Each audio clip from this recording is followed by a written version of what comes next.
Just pretend that graphic didn't say Nitro from last night because I didn't have time to re-edit it for tonight's show. But it is Halloween week here. We are back and better than ever on Tuesday night TerrorVision. Please excuse my voice, folks, if I sound a little bit Bob Dylan-y tonight.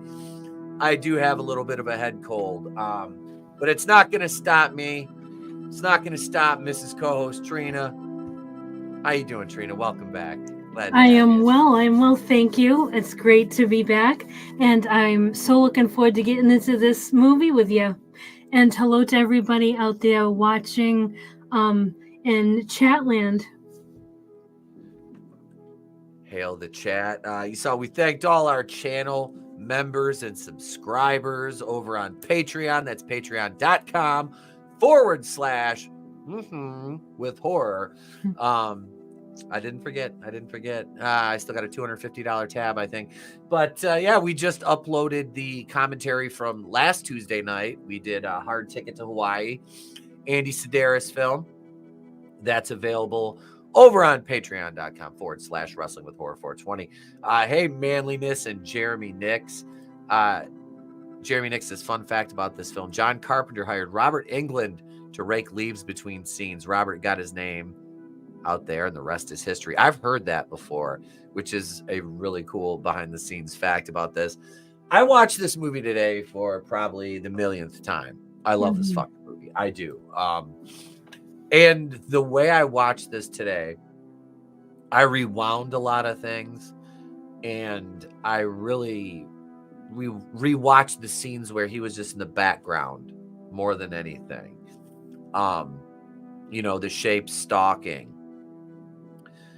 Man, the cinematography in this was just they did such a good job. But we'll get into that here in a moment, because we got to play the title card first. And I know this Halloween is this Thursday. Relax, because I got one more up my sleeve. I'm going to try to get it out. Maybe it won't be by Halloween. It'll be by Friday, but Halloween H2O. I will do that in the same style I did Halloween 3 and Halloween 2. So that's coming up this week. And then Resurrection is next week. Buster Rhymes, baby. But let's talk about John Carpenter's immortal classic, Halloween.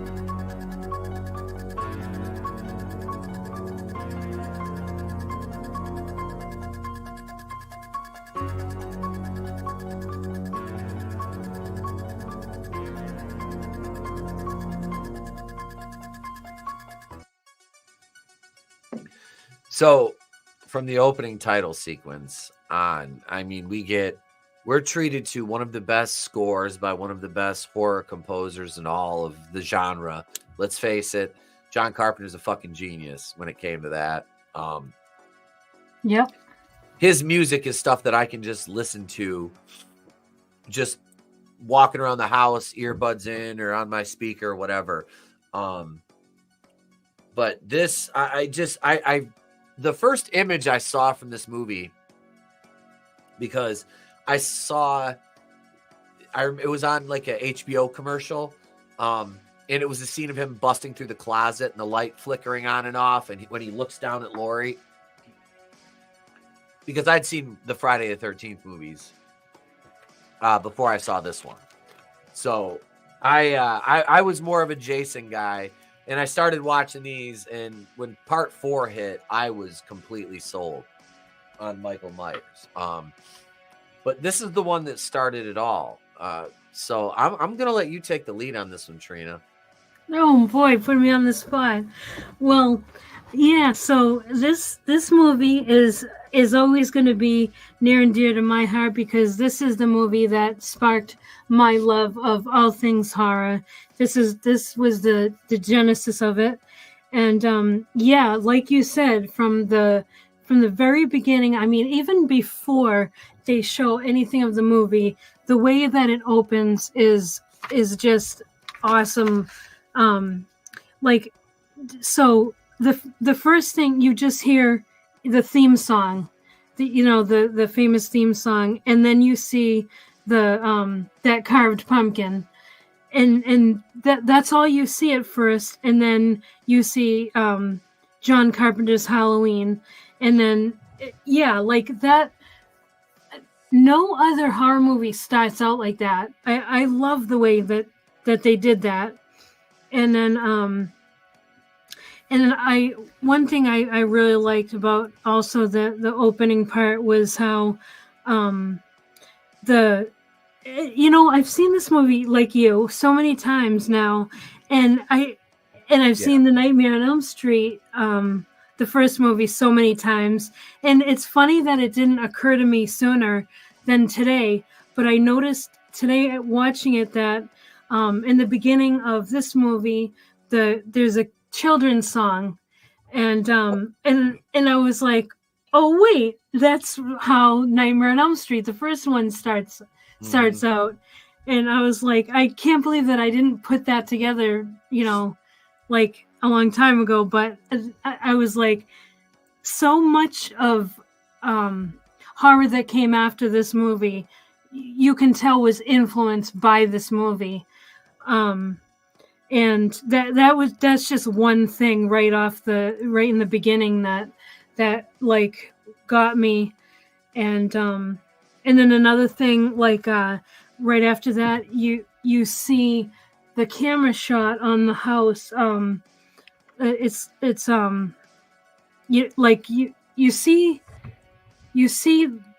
watching the movie like as if you're holding the camera. And I originally thought that was started by Sam Raimi, the Raimi cam. And I didn't realize all this time that actually got started like in this movie. That's because they used the Panaglide. Yeah, and they could do those long, steady one-shot takes. Yep. That are so prevalent through this movie, and it's fucking beautiful. It is so gorgeous, those shots. Yep. Yeah, because prior to the Panaglide cam, they were using the dolly, those dolly tracks, and in the background, like a documentary I was watching today about, the making of this movie, and it had John Carpenter, Deborah Hill, the actors Jamie Lee Curtis, BJ Souls, and I can't remember the other woman's name, you're talking Nancy Loomis or Nancy Yes. Keys? Yeah. And then who else? Erwin Yablans. Yep. And then there was some other guy, I can't remember his name, but yeah, they were all talking about the making of this. And John Carpenter had brought up how during the filming of this movie, they were using those dolly tracks, and that was very time consuming and resource heavy. And the industry had come out with this Panaglide camera, and they started using that instead, where you could mount the camera on a person, and the person is carrying the camera, and that is a unique angle because it's shaky. And you feel like you're the one, like you're behind the camera, like you're the person in the movie, and that's like major props to John Carpenter for doing that. It's amazing. It was a revolutionary step in cinematography, and I have to say that the man behind the cinematography for the first three movies, Dean Cundey, is an absolute master. And I've talked about his accolades, which he was nominated for an Oscar in Who Framed Roger Rabbit. Oh, cool. For his cinema. And he did Jurassic Park as well in 93. So Dean Cundey is an amazing cinematographer.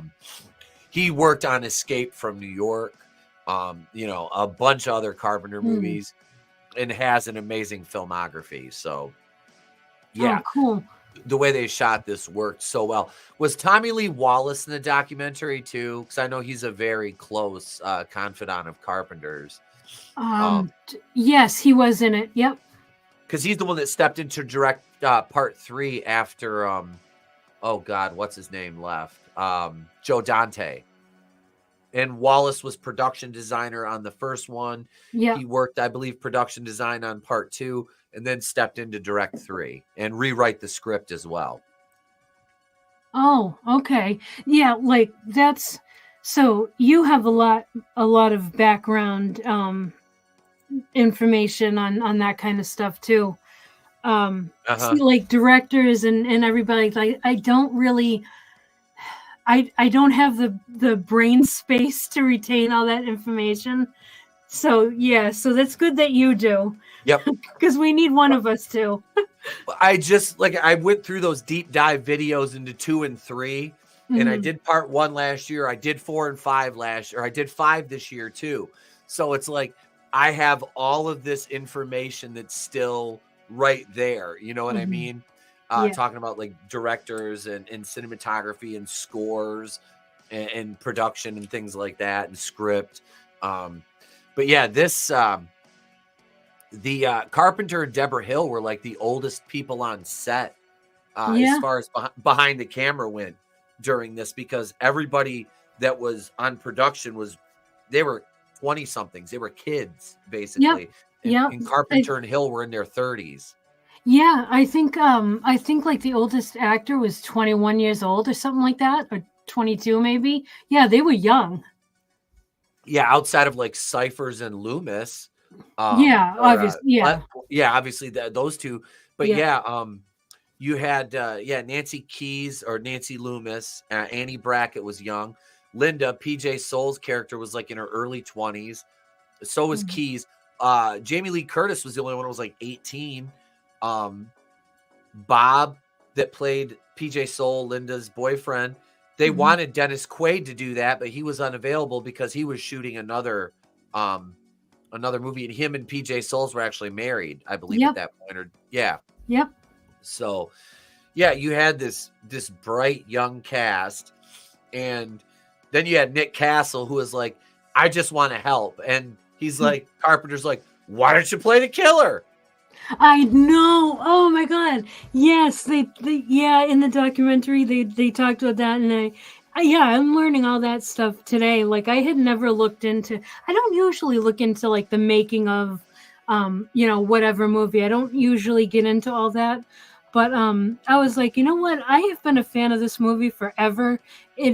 Why haven't I ever like looked into the making of this movie? And so I watched the documentary today, and they got into that, how he just like wandered on set, and then John Carpenter was basically like, well, don't just stand there, put this on, and he becomes Michael Myers, masked Michael Myers, and it's just awesome.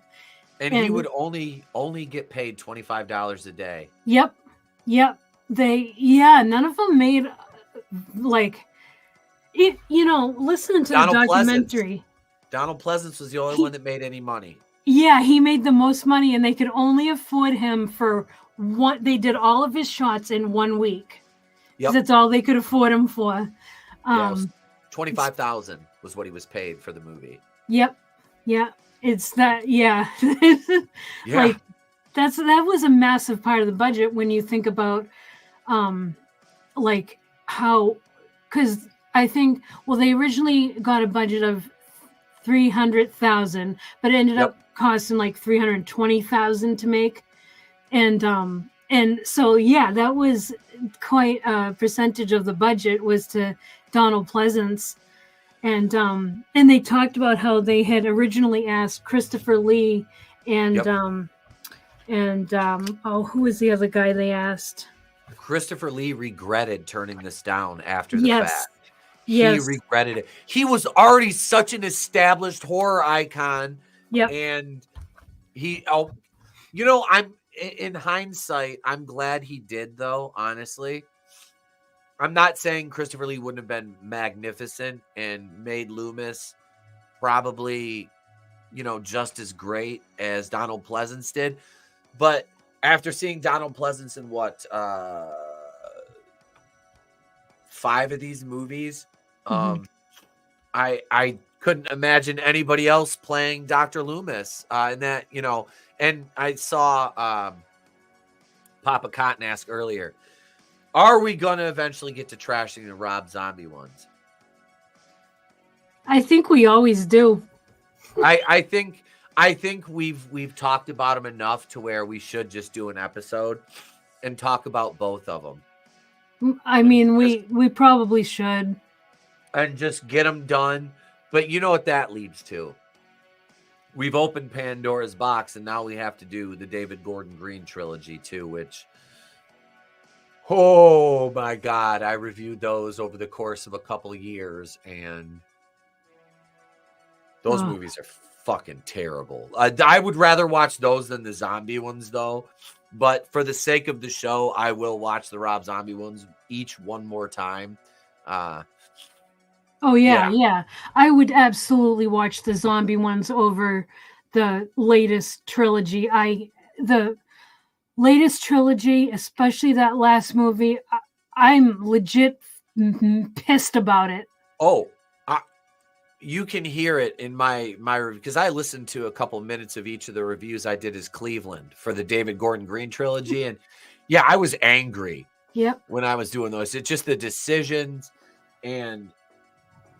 Yep. Yeah, but there's and it's funny. I was looking into the background of this one, and yeah, Tommy Lee Wallace edited this movie too. So he was Charles Bornstein and him edited, and Wallace was in charge of production design. And yeah, in the art department, Robert England is uncredited as a set dresser. Yeah, like they had the actors and stuff, like not only acting but also working like on the set, and like Jeremy Nix, how he mentioned Robert Englund raking leaves. Yeah, they all did those kind of jobs, and it really made me think about, because I'm an Evil Dead fangirl. Well, Bruce Campbell fangirl, but the Evil Dead stuff, like that really reminded me of the story that Bruce Campbell told about how it was just a bunch of kids getting together to do a movie, and they lived pretty much how these guys lived on set and stuff to get the movie done, and not being paid a lot. And with the Evil Dead, it was really terrible conditions, like really bad. But yeah, it reminded me, like, I feel like Sam Raimi and Bruce Campbell probably had a lot of inspiration from John Carpenter.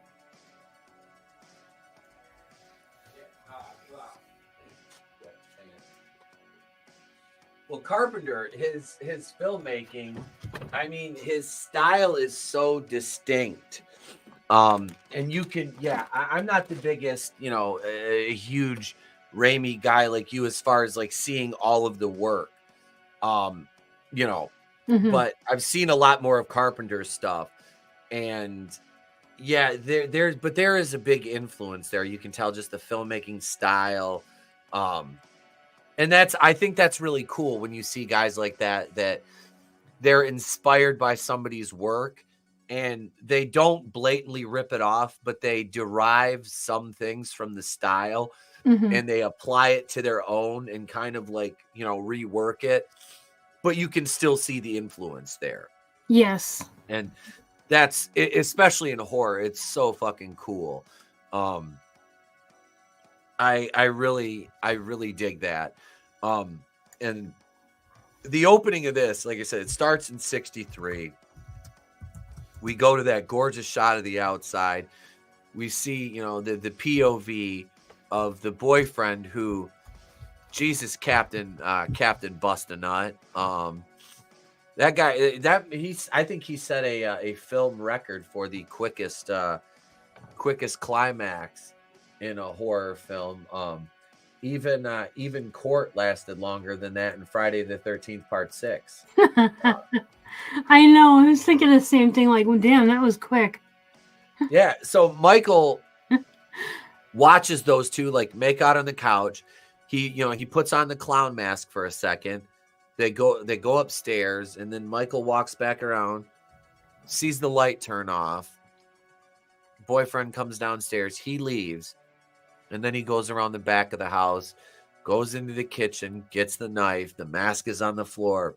We get that, the eye holes in the mask, and then walks upstairs, and you can hear Judith singing. And all of a sudden, Michael and you know, and Yeah.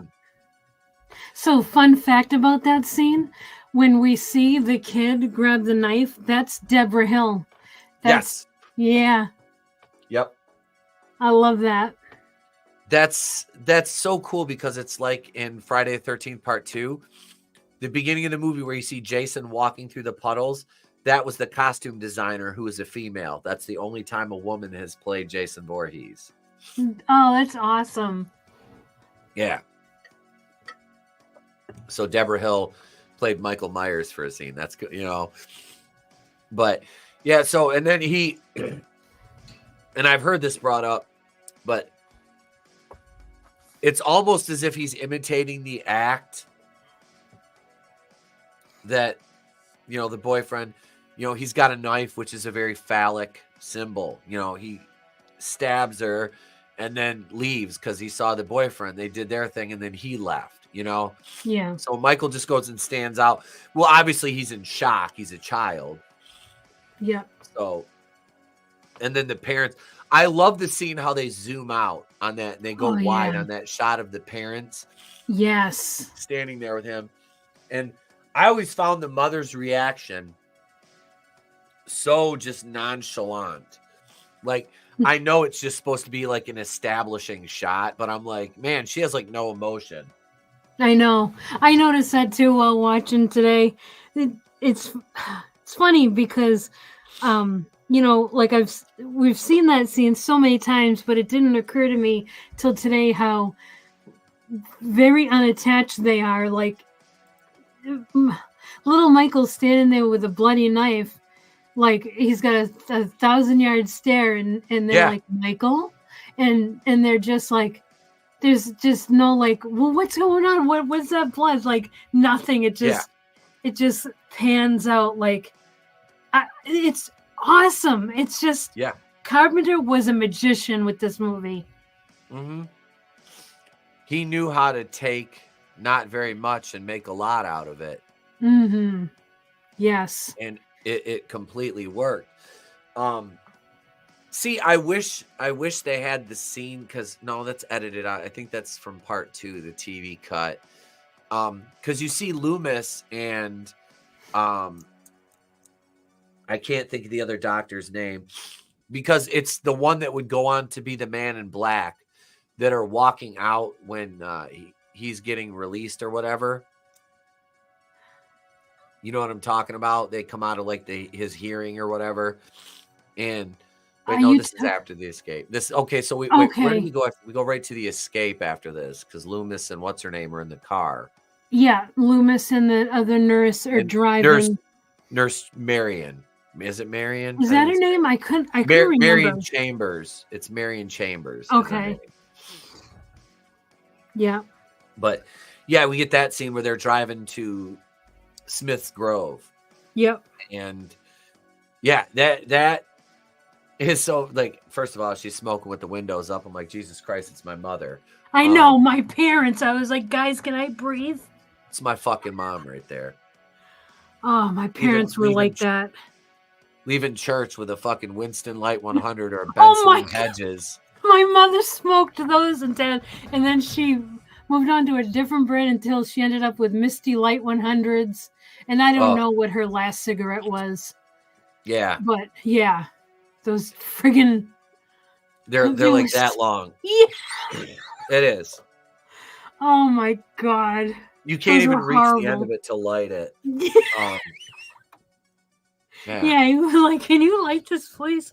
And I remember because when I started smoke, I haven't been a smoker for like 24 years now, but when I smoked for a little while as a kid, I would steal cigarettes from my parents. My father smoked Camel non-filters.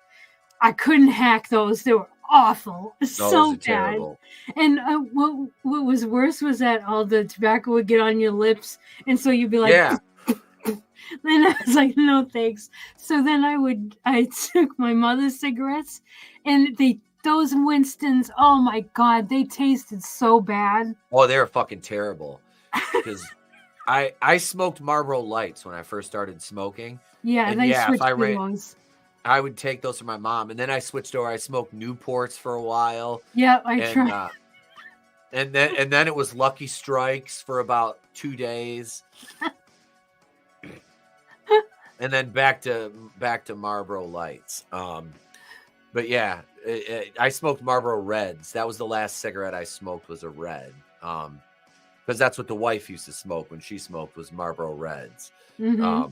So I just naturally started smoking those, and I was like, these are fucking gross. I'm like, I don't want to do this anymore. Yeah. But yeah, so they're pulling up to the hospital in this scene, and I love this scene because I love that we see, I believe it's Castle that climbs up on the car, and he's got the wrench attached to his hand when he smacks the fucking window. And this made me laugh because he reaches, the one window's open and he reaches in, and he doesn't get in that side of the car. He goes to the other side and breaks the window that she's leaning against. I know that it was kind of a funny scene. And I like how, so even before that, when they have like, because we don't know it's Michael at that point. So all we see is like one of the patients hop up on the car, and the sound effect that they made when he did that was hilarious. But he just like frog leaps on top of the car, and then yeah, like that was a funny sequence. I got a kick out of that. Yeah, that was a good one. Oh my God, Godzillionaire DM me. I don't know if you heard last night, but you get the thing. So shoot me where you want this sent, and I send it out to you, my friend. Just a way of saying thank you, brother. Just a way of saying thank you for being a channel member and a Patreon supporter. But so Michael steals the car, and at this point, he's been locked up since he's 9 years old? Yeah. Yeah, I can't remember what his age was exactly. It was 8 or 9. Yeah, it was definitely young. And he had been like in the sanitarium for 15 years. Yep. Because and he learned how to drive. Yeah, I know. And they actually like addressed that in the movie, because I can't remember who it was, but someone mentioned how can he drive if he's been locked up. Okay, so this is Loomis and the doctor in that scene where they're leaving that one hospital. Yes. And this doctor, they recast him. What was the guy's name that played the Man in Black? He's a pretty famous old-time actor. You know what I'm talking about in part 6? No, I can't remember. But I'll look his name up. But this is the guy that goes on, they recast him. He becomes the Man in Black later on, because him and Loomis had this like relationship dating back to like the original, they worked together. So yeah. But yeah, this is when Loomis is like, he says, hey, he's been in, sedated and all this. How did he learn how to drive? And Loomis is like, well, he was doing a very good job of it last night. Yeah. I love Donald Pleasance, like the way he comes across, like his voice and his like intonations and stuff. It's his inflection is like, it's just perfect. It is so perfect. It's like the 6th time, Sheriff, I shot him 6 times. Then it turns into 7 times, even though my revolver only holds 6 shots. Yeah. So Loomis is going to go to Haddonfield because he knows Michael's going home. He's going back to Haddonfield. And at this point, it's been 15 years. So, and he's got to drive. It's like a couple 100 miles. So we see along the way, there is, I'm trying to think in between here. Is this when we go to, Loomis on the side of the road after this, because he notices he's using the payphone, and he's trying to call the sheriff to let him know what's coming. It's a little bit later. Okay, so go ahead. I'm sorry. You go ahead. Oh, that's okay. Yeah. So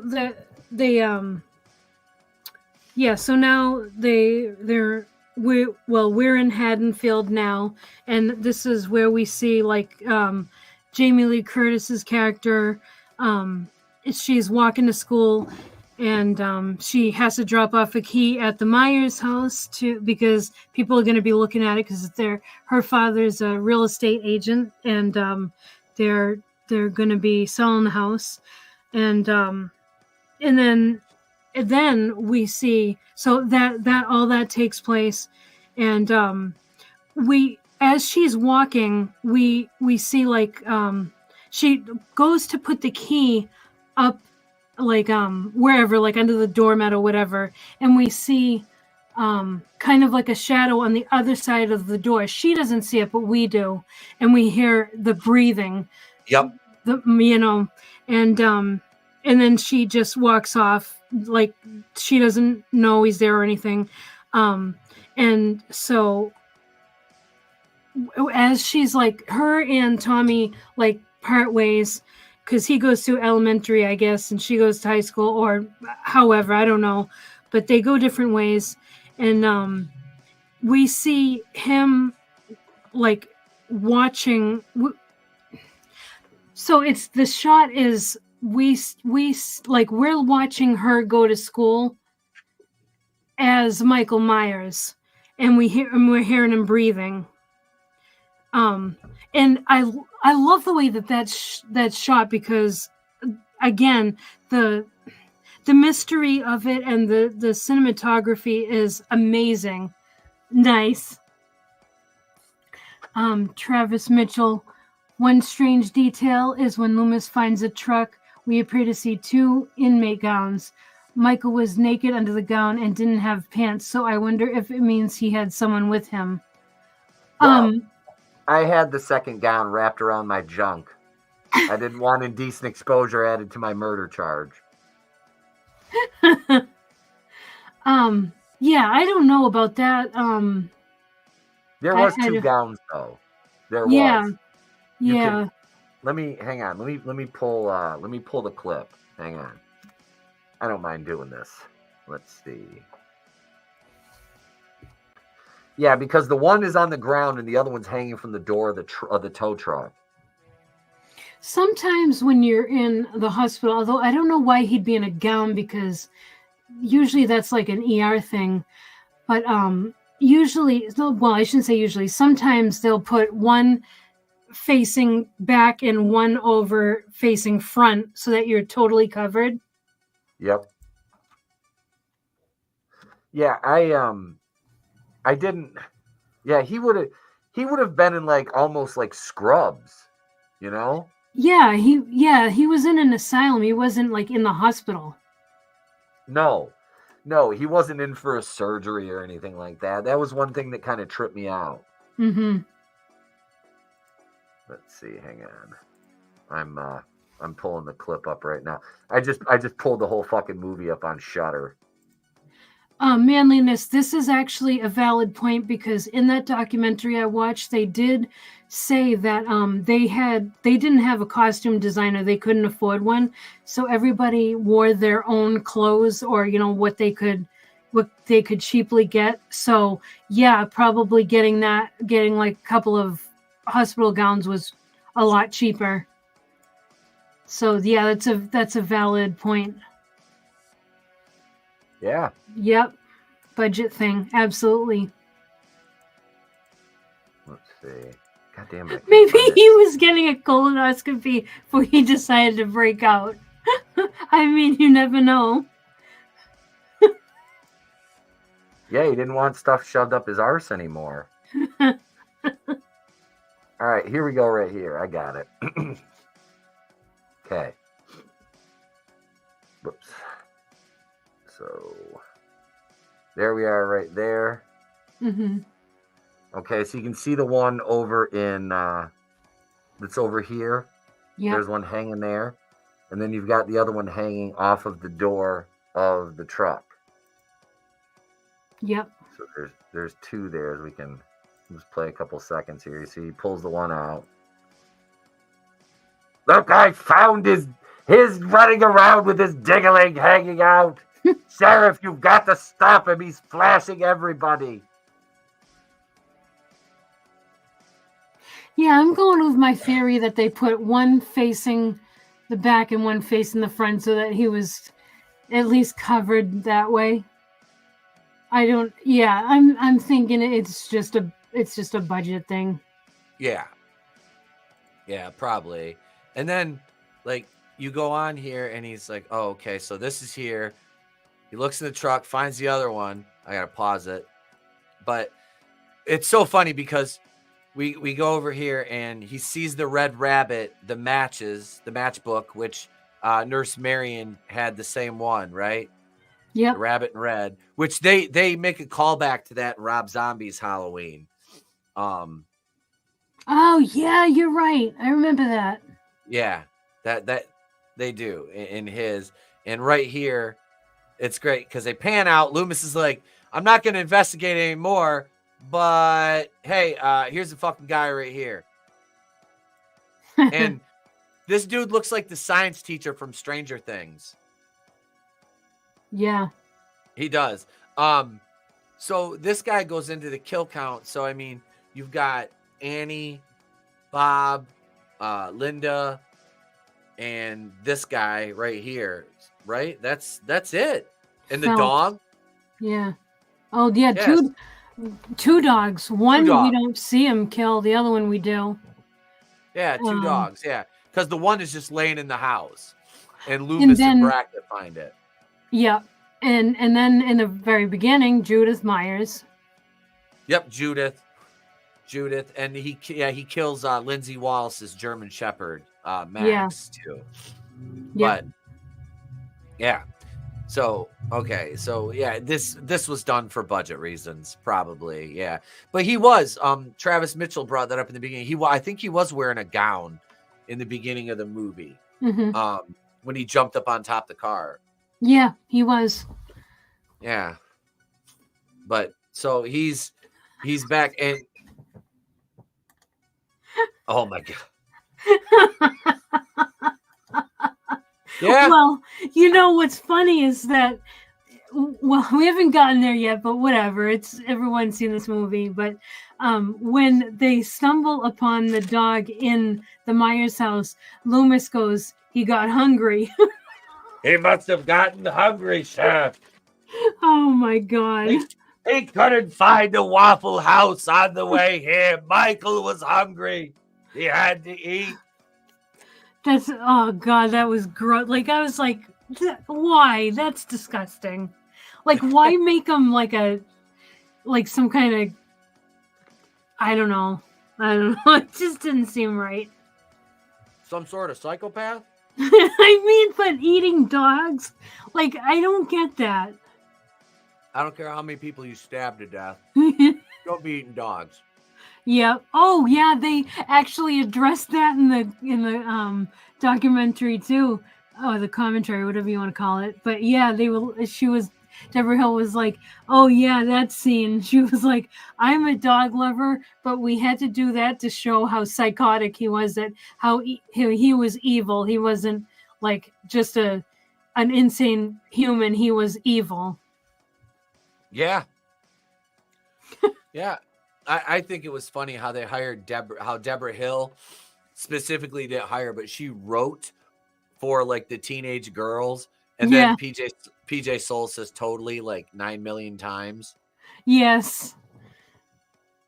I'm pretty sure in the review I did last year, I actually counted how many times she said it. I can't remember offhand. But oh, sorry, go ahead. No, I was gonna say I reviewed the first movie last year. I did.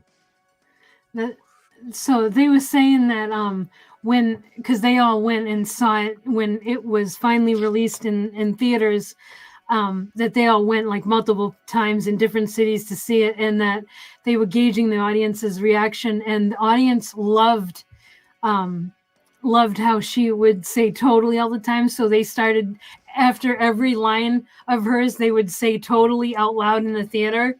And so they were really connecting with the characters. And that's when they knew that they had a hit there. And, well, you know, it wasn't a hit yet, but they knew they had something when the audience was engaged with the movie. Yeah. Oh God, maybe they could have got Arthur Flex prison guards to fix Michael Myers. Oh no. Imagine if Michael had like a nurse that fell in love with him the way that Joker did. Oh my God. Yeah, it would have been like those girls that were in love with like Ted Bundy and shit like that. Yeah, yes. Like Manson's girls. Oh, yes. Which one of them? One of them just got out. Was it Squeaky? Yeah, Squeaky Frome? I can't remember. It was one of those. It was her or Van Houten. Leslie Van, is that her name? Is that Squeaky's name? Leslie Van Houten? I can't remember. I read that book. Fuck, what is that? Oh my God. What the fuck was it? Helter Skelter. I read that book a couple times, but I was in high school. I did a couple papers on it. But yeah, I can't remember the gal's name. Yeah, one of them just got out. One of Charlie's Angels just got out of prison. Yeah. Jesus Christ, I completely lost my train of thought. Where were we here? Okay. So so now Laurie's sitting in class and she's kind of daydreaming. She looks out the window and that's when she sees the car that Michael steals and him standing out by the car with the mask and his overalls. Yes, just broad daylight. Yep. It's freaking, it's such an iconic scene too. Speaking of which, I've got one scene here. I know we're not there yet, but have we covered the girls when they're walking? No, we haven't. They're walking home here, but we'll get there in a minute. I love that scene because this is one of, they did a lot of Easter eggs in the David Gordon Green trilogy, the new one. And that was one of them when Allison was in class and what's her name? Andy Matichek that played her. I didn't dislike her at all. Not the actress. You know what I mean? I didn't like the character, especially in Ends, falling in love with that fucking weirdo Corey Cunningham, just like that. Yeah. But when she's in class and she looks out and she sees Lori across the street, the teacher is giving the same lecture on fate. And the voiceover in that scene was done by none other than PJ Souls herself. Oh, really? As the teacher. I thought that was a nice little nod to the original. But yeah. I'm not surprised that they did some homages because Jamie Lee Curtis was involved. And yeah, she really she loved this, working on this movie, and she loved, working with John Carpenter. So she definitely appreciates the franchise. I hate what they did with it, but I'm not surprised that she did have homages like that. No, there was a lot of like winks and nods, and I mean, we could really do like a deep dive on all of that when it comes to covering those and comparing them. One of the things that trilogy did right was it recaptured the 1978 aesthetic when they have that flashback scene in Halloween Kills. Yeah. When they go back to the night directly following the events of, was it Halloween 2? 2. Yeah. Halloween 2. That when Hawkins, who's played by oh Jesus Christ, what's the guy's name? What's the actor's name? Fuck, I can't remember. But Deputy Hawkins, he shoots his partner in the neck, and Michael escapes. Yeah, that was that If they could have done it, they should have done the entire movie in that aesthetic. If they would have done it like that, it would have been a fantastic aesthetic for the entire movie. Mm-hmm. Yeah. Michael only goes out of his way to kill women. Killing men if they're armed, engage them, or violate a boundary. Yeah. Well, yeah. Yeah. I mean, that's serial killers in general, even in real life.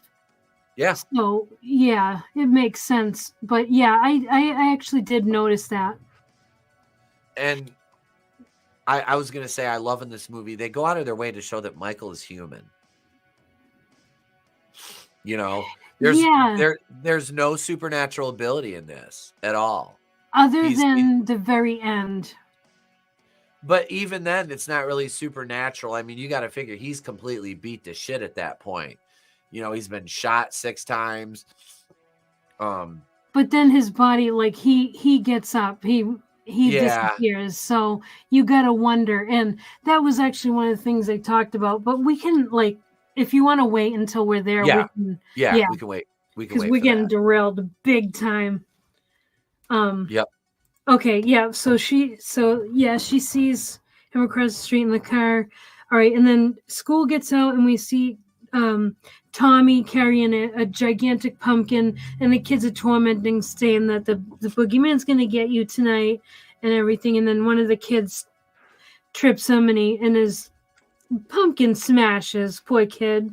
Yeah, a bunch of dicks. And one of those kids is Lonnie, who would go on to be a character in the, the later trilogy. Oh, really? Yeah. Laurie's granddaughter Andy Andy Matichek's character Allison is actually dating his son until Michael fucking kills him. Oh wow, okay. But yeah, he kills Lonnie and his son. I think it's in Kills. I can't remember, but I'm pretty sure it's in Kills. But yeah, so that character comes back as well as the Tommy Doyle and Lindsay Wallace.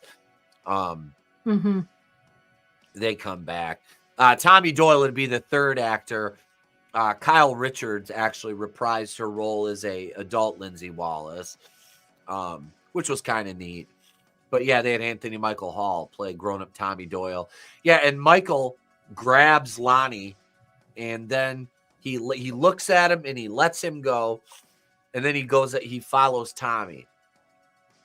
And I don't know if the version I watched on Shudder was like, it had more extended scenes in it, because I feel like the one I have on DVD, they cut out some of that. I don't know. But I don't know. I watched what version? I watched I think I saw it on Amazon Prime today. Okay. I think that's where I streamed it. So I don't know. I do have it on DVD, but I don't know if it's different. I want to watch it now and compare and look at the scenes and see how they're set up and what they included and what they didn't include. Yeah. If there was any difference. Because I know that for a TV spot, they had to add a couple more minutes in that weren't in the original movie. I'd like to see those scenes, like a movie that includes those scenes. Yeah. Yeah, that's the scene they added in 2 was in the hearing where they were discussing, his release and everything. Yeah, yes, that's right. What up, Daryl? What up, Daryl P? Yes, Michael kills Lonnie in the attic. Yep, and that's off camera because you just hear him yell.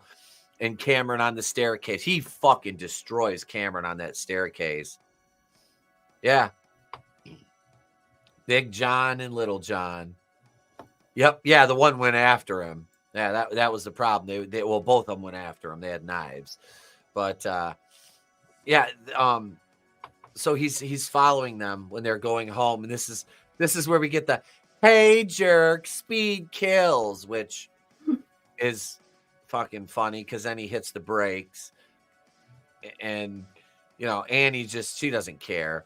But this is probably my favorite scene, and this one's over my shoulder right here, right now. Is this when they're walking, and hang on, let me jump. Yeah, I just missed it right here because Linda, I gotta pause it for a second because Linda breaks off first, and she's gonna go home. And I always thought it was funny how I was like, man, how long is this row of bushes here? And what I also love is, what we know about the leaves is that you can see the leaves are just as they're walking. The other yards behind them are clean. There's just one yard with leaves on it. Yeah. Okay, so here goes Linda. So she's breaking off, and we just got Lori and Annie.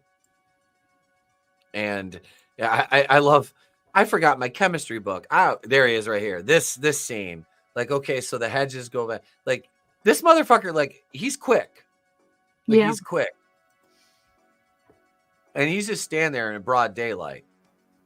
And then there he goes right there. And you'd think you'd be able to see him walk away. It's a good cut, though.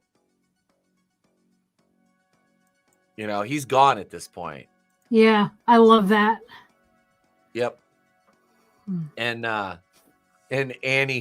Annie, of course, has to fuck with Lori because she can't not fuck with Lori. Oh, dude. Yeah, that was one thing I wanted to talk about was the dialogue between these girls. So these girls are like best friends. Yeah. And I know that Deborah Hill is the one that wrote the dialogue for the girls because, like, she was the only girl, the only female on the set. But the dialogue is wrong. It's just girls.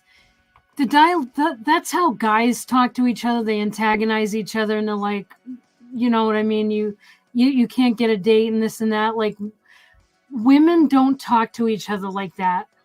We don't rib each other like that. So that was the antagonistic, like, banter was a little bit much for me because, yeah, it just wasn't realistic. Yeah, it was fucking, it was like, really? What was the other movie we just watched? Deer Camp 86. Remember how the characters just like shat all over each other in that? Yeah, but they were guys, so like. Yeah, but it was more natural because they were guys. Yeah. But that's what I'm talking about. Like it was just like, all right, enough. Yep, it's always come off as weird. Yeah, with that, like you get a little bit of it, and then you chill out and you're just being normal. Like they were antagonistic towards Lori the whole time. Yeah. But yeah. So, oh yeah, okay. So right before that is when we see Loomis on the payphone warning the sheriff that Myers is on his way, and then we see the Phelps garage truck and all that stuff. So yeah, that was right before this. Yeah, and then Linda gets home. Annie gets home, and then Lori gets home, and we see her like walk into her bedroom and her window's open. And she goes to shut it, and that's when she sees Michael like looking up at her from the clotheslines. Yep. I like that scene. Travis says Trina's bringing up why I personally kind of dislike this movie. Aside from Loomis and Laurie, every character is unlikable and the same. Yeah, I see what you're saying. Like Linda and Annie can get to be a bit much. Yep. But they get theirs, so there's a bit of a payoff. Yeah. They just tried to get, both of them were just trying to get dick when they got killed. Yeah. Yep. Yeah. It's funny because there were people that were like at the time in 78, or like when this movie was released, they were trying to say that Carpenter was like a religious right because the only people that were getting taken out were the immoral kids and stuff.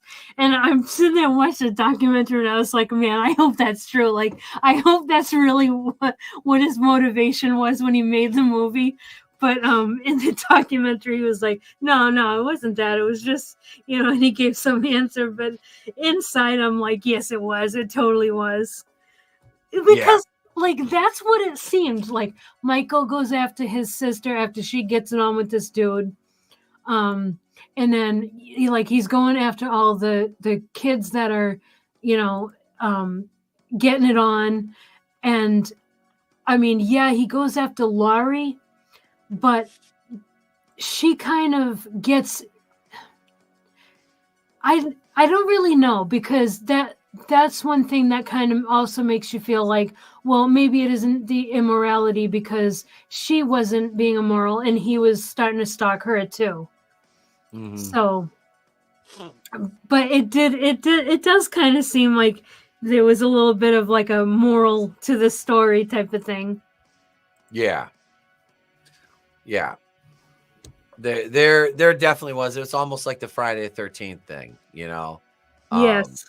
How, like, I was watching a huge like franchise breakdown of that, and it was like, yeah, you can tell like Jason, like the fact when anybody does anything remotely sexual, like activates his hunting mechanism. Yep. And Michael's almost like that in that respect too. Mm-hmm. So I don't disbelieve that would be a thing. You know what I mean? Yep. It's funny. It's funny because it's like, well, the good kids aren't getting hunted down and stuff. Yeah. Yeah. No, they're not. They're fine. They're fine. They're just doing their thing. But no, let's see. So where are we at here? So Lori's going home. She's seeing him in the window. She's Annie calls. It freaks her out. She doesn't hear anything. Hangs up, calls back, and we're setting up for babysitting later that night. Mm-hmm. Because they're babysitting across the street from each other. Lori is at the Doyle house, Tommy Doyle, and Annie is across the street at Lindsay Wallace's house. Mm-hmm. So she, this is where she comes to pick her up, and they're in the car, and they decide to smoke a joint, and you see Michael's following them at this point. And when they run into her dad at the hardware store, Michael breaks off, and you can see like Loomis walks up after and it's so funny because he knew they were smoking weed. He was just like, I don't have time for this right now. I don't have time for this. And I'm going to get to Travis. We're going to get to your comment about Bob in a minute because. Yeah, I know. We're all thinking it. Yep. We're all thinking Bob is, and I want to know why that line of dialogue was even written. Yeah, I was thinking that too. I mean, and I'm not making any implications or anything because it's a one-off line, but it's just so jarring and so out of fucking place in the entire context of the movie.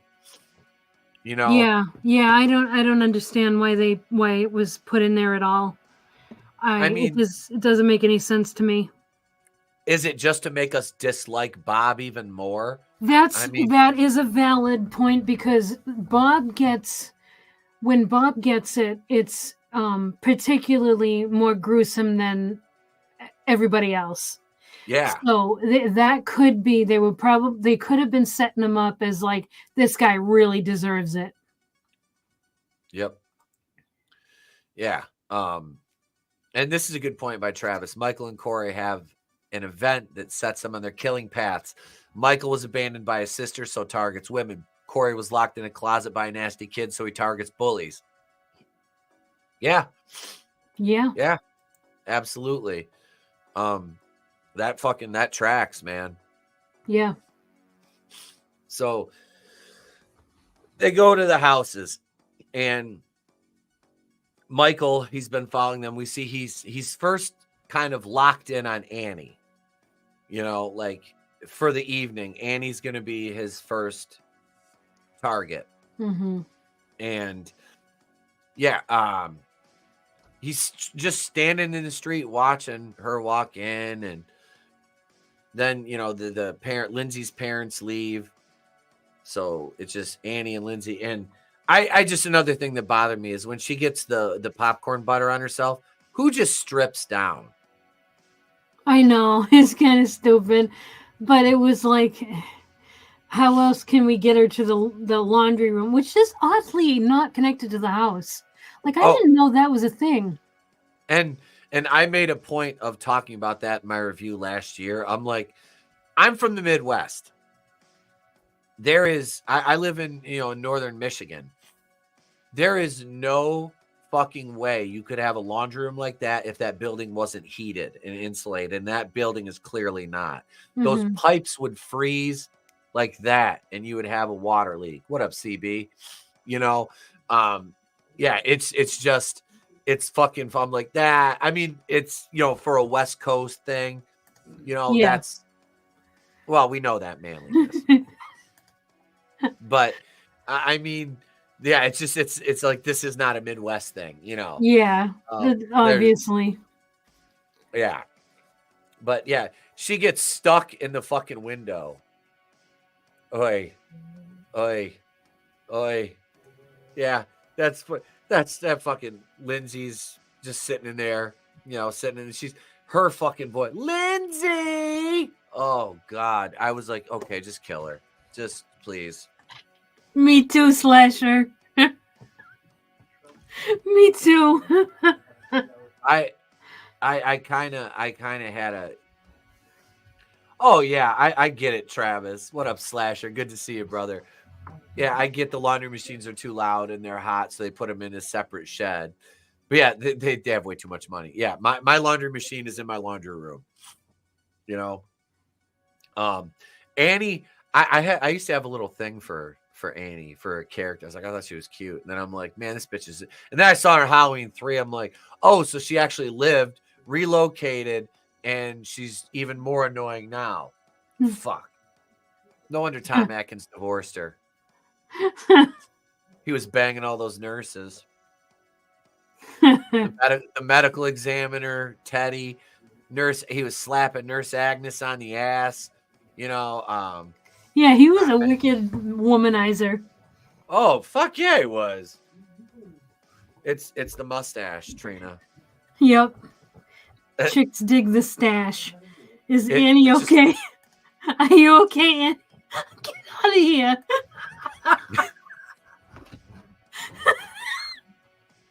Oh man, that's great. Yeah. I'm pretty sure Tom Atkins dead. I mean, he was a handsome man for the time. We just watched Night of the Creeps last week. Oh, that's a great movie. Oh God, yeah. Hey, while we're on the topic of Halloween, I got this effort. Don't try that Halloween shit with me. That's great. I fucking love that one. I love that. That's part 4 is like my favorite. I know. I love 4. Unapologetically. I always have. He gave us. Who wants a mustache? I want one. I want one too. Okay, so Annie, so Annie gets stuck in the window. How, I have no idea, but she does. And Lindsay gets a call from Bob, and Bob is like, just tell her I'm on the phone. And then instead of putting the phone down and being like, hold on, I'll go get her, she hangs the phone up. Yeah, I love that. And so yeah, Lindsay rescues her, and what happens after that? She goes to the house, and what's her boyfriend's name? Paul. Yeah, but Paul. Yeah, Paul calls back. Yeah, and they're like making plans to get together, and so she goes and drops. Well, actually, that doesn't happen yet. They get ready. They take. She takes Lindsay across the street to the Doyle house to leave her with Lori and Tommy, and then she walks back over to her car, which is backed in all the way into the garage now, and she has locked the door and forgotten her keys, so she has to go. Whistles her way back into the house, gets the fucking keys, comes back out, and the door just opens. Like, it was locked. She gets in, and this is where Annie is. I was going to say, because she did not have enough ass to get stuck. Look, there's nothing wrong with the 70s bush. Got nightmares. I remember stumbling across my dad's porn collection as a small kid, going like, "Ah!" Like, it looks so angry. It's so mean. That's aggressive. It's like, how does this even? Like, you know what? Never mind. Probably explains why I'm so. Never mind. So Annie goes to open the door, and the door just opens, and Annie gets in, and she looks up, and there's condensation as if somebody has been breathing in the car. And I love how she just sits there, and she's like, what the?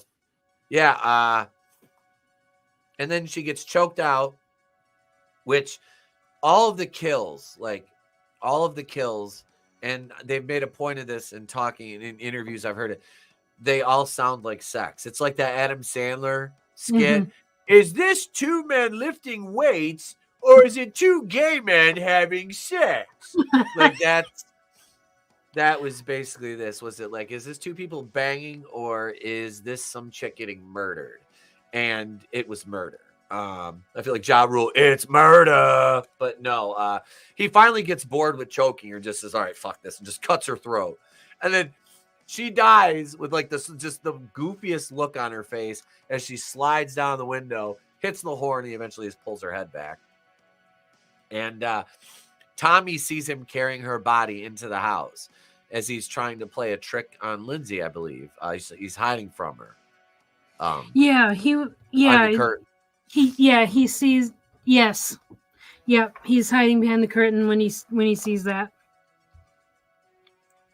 Yeah, and he tries to tell Lori, and she doesn't believe him, of course.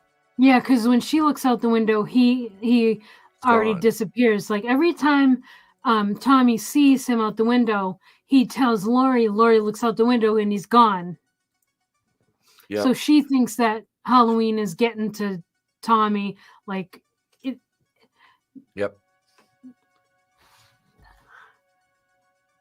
That bush made puberty happen. Oh my God.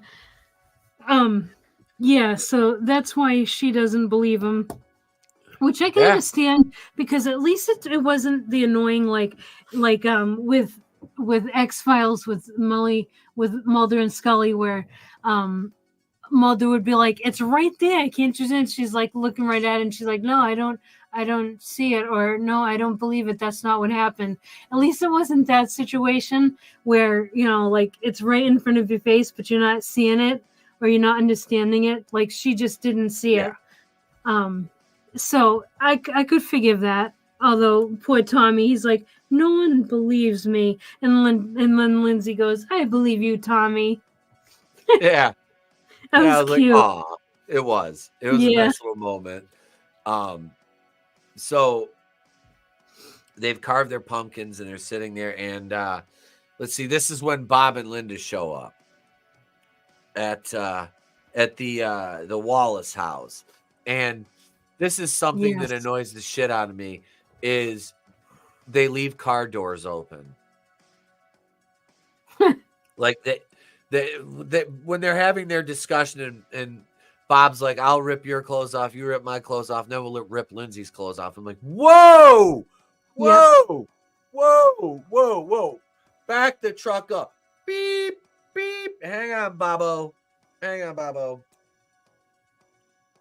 where the fuck does the kid come into? Like, what the fuck are you? Like, what? Like, it's very weird. Like we talked about it. It's just a weird line, and it just made me want Bob to die even more because you knew the guy's gonna die. It's just, it's not if, it's when. And it's like, please, this guy's fucking weird. Make this painful. Yeah. Yeah, Bob was a douchebag for saying that. That was fucking weird. That was fucking absolutely weird. I always felt Brackett came up. Oh, go ahead. Sorry. Oh, sorry. No, read that. Oh, said always felt like Brackett came off super creepy when he runs into Lori at the start. The way he talks and stares at her, even Lori comes off creeped out. Yeah, she did. Because when she walks away, he turns and he just kind of stares at her for a minute, like, and he's got that look on his face, and then walks into the house. It was like weird, like, because he had to see her. It's not like he was walking with his back turned, like she was looking off in the other direction. You know what I mean? Like, yeah. So it's like almost like he purposely stood there so she would bump into him. I don't know if that was the intention. Was God rest Charles Cypher's soul. He just passed away this year. I mean, I think we might be reading a little too much into the scene. Yeah. I don't think anything was meant beyond like just doing a little bit of a jump scare. That's kind of how I took it too. Because she had been seeing Michael in the bushes and stuff, and then all of a sudden she bumps into someone, and like I think we're meant to think at first, oh no, she bumped into Michael, but then it's the sheriff. I really think that's all it is. I don't think it's more than that. Yeah. But the thing with Bob, I think that was intentional so that when he got killed, we really could enjoy the kill. Yeah. Yeah. Because he really got skewered. Oh yeah. Michael fucked him up. And when Bob died, I was even happy to see evil guys tonight. Yeah, that was the real evil of the movie. Yeah, Michael was just doing the Lord's work. Literally. Hashtag Michael did nothing wrong. Getting rid of all the immoral kids. Michael was a biscuit away from having a thing of papers, and Bob comes walking in, and Michael's like, "Why don't you have a seat? Why don't you sit down? Why did you say, and then we'll rip Lindsay's clothes off too, Bob? Why'd you say that, Bob? What would make you think that saying something like that was a good idea, Bob? Huh? No? We've got the transcripts right here. Would you like me to read the entire conversation back, Bob? Because I can do that. Oh, man. Like if Michael went, Chris, what's his name? Chris Hansen. If he went Chris Hansen, that'd be all right. Is this a wrestling reference? No, Chris Hansen was the To Catch a Predator guy on NBC, remember? If I saw him, I would remember, but I not off the top of my head, I don't. Yeah, he was the guy that was like, "Why don't you have a seat?" He, the scumbag would show up at the house, and the decoy would go running, and she'd be like, "I'm in the other room, just sit down." And the guy'd sit down, and Chris Hansen would pop out with a stack of papers, which is like all the transcripts and the communications they'd had on the internet, and he'd be like, "Why are you here?" And the guy's like, "Well, he's like, what's in the bag?" And it's inevitably like duct tape, liquor, and condoms or some shit. Jesus. Like, yeah, like that was basically Bob. If Bob hadn't got murdered, Bob would have been on one of those shows in Universe. I'll guarantee it. Yeah. He was the weird fucking guy who deserved and got what. Yeah. So Bob dies. He gets pinned, and this is the famous fucking. He get the head turn as Michael's kind of, oh yeah, admiring his work. And yeah, Nick Castle did it right, but yeah, Dick Warlock. I'm sorry, man. I love Nick Castle in the first one, but fucking Dick Warlock in the second one was magic. Like, that dude is. I still think he's probably the best Michael Myers. I do. I just, and watching Halloween 3 like a couple times in the last few weeks, and just watching the scenes that he's in as the android, he's basically playing Michael Myers in a gray suit with a perfectly coiffed silver head of hair. But I like Warlock. I feel like he's not only does he have the coolest motherfucking name because he's Dick motherfucking Warlock, but I feel like his performance was, and I'm not taking anything away from Nick Castle because Nick Castle was amazing, and we wouldn't have Dick Warlock's performance if we didn't have Nick Castle first. He crawled so Warlock could run. You know what I mean? I like Nick Castle, just for the fact that he was the original. Yeah. You know. Yeah. Yep. It's kind of like when you look at like Jason Voorhees, like you know, you got I can't remember who played Potato Sack Jason, but then you get Ted White, Richard Brooker, you know, and then of course fucking CJ Graham, and then you get Kane Hodder in, you know, 7, 8, and Jason X, and the cameo in fucking the one that we shall not mention its name. But no, I don't take anything away from Nick's performance at all, because like I said, he's the OG, absolutely. Wait, I worked with a guy who got arrested for trying to solicit a girl on the age of 16. He did, but got off, and oh, damn. The parallel to this is Vicky and Dave in 2018, which despite also coming off douchey, at least they have layers of likability later. Not to insult 78, but a compliment to 18 for improving us. Wait, Vicky and Dave in 2018. Who the fuck are Vicky and Dave in 2018? I don't know. I didn't commit those movies to memory because I can't stand that. I can't stand that trilogy. No, I hate it too. Vicky and Dave, are they the two other teenagers? Are they the two other teenagers? They're friends like Allison and Lonnie's kid, Cameron. I can't remember. I haven't watched that movie in 4 fucking years since I reviewed it. That was the last time I watched it. Yeah, Manly, I worked in child welfare. We don't want to compare stories. No. Warlock looking like Peter Cetera from Chicago in Halloween 3. Oh my god. I said, I'll it's on Facebook. I'll pull it up, Manliness. Hang on, I'll pull it up. Go ahead, Trina, while I'm pulling this up. All right, where are we now? So, so we're at the point where he kills Bob. Oh, he killed Bob, and then he kills PJ Souls next. See, look, this guy. This is Michael Hansen. Yep, I like it, Manliness. Oh shit. Okay. Vicky is babysitting Julian, the little black kid, who's the smartest character in that entire fucking trilogy. And Dave is her Jared Leto looking boyfriend who Michael stabs to the wall. Yeah, he's the one that makes her go check out the noise. He goes out in the garage and is playing with Julian's dad's bike and tips it over. Yep, I remember. Okay, I remember that now. Thank you, Travis. Yeah, those I kind of blocked those out. But yeah, Michael takes the bed sheet and Bob's glasses. Yeah, okay. Yeah, so when he puts the knife into Bob and nails him to the wall basically with the knife, and then he does that, like looking at him like side to side. I think what he was doing was like looking at his face, and then because he takes his glasses and then he puts a bed sheet over himself and then puts the glasses on over the bed sheet.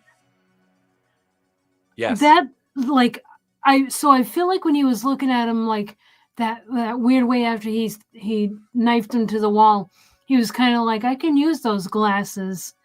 Like, he was sizing him up. yeah, it was nuts. That was so nuts. And yeah, then he goes upstairs with that sheet over himself, and she's like, "Did you get my beer?" And of course, he's not replying. He's just breathing. And she sits up, show her tits. She shows her tits and says, "See anything you like?" Now, the thing about that line is that was improvised.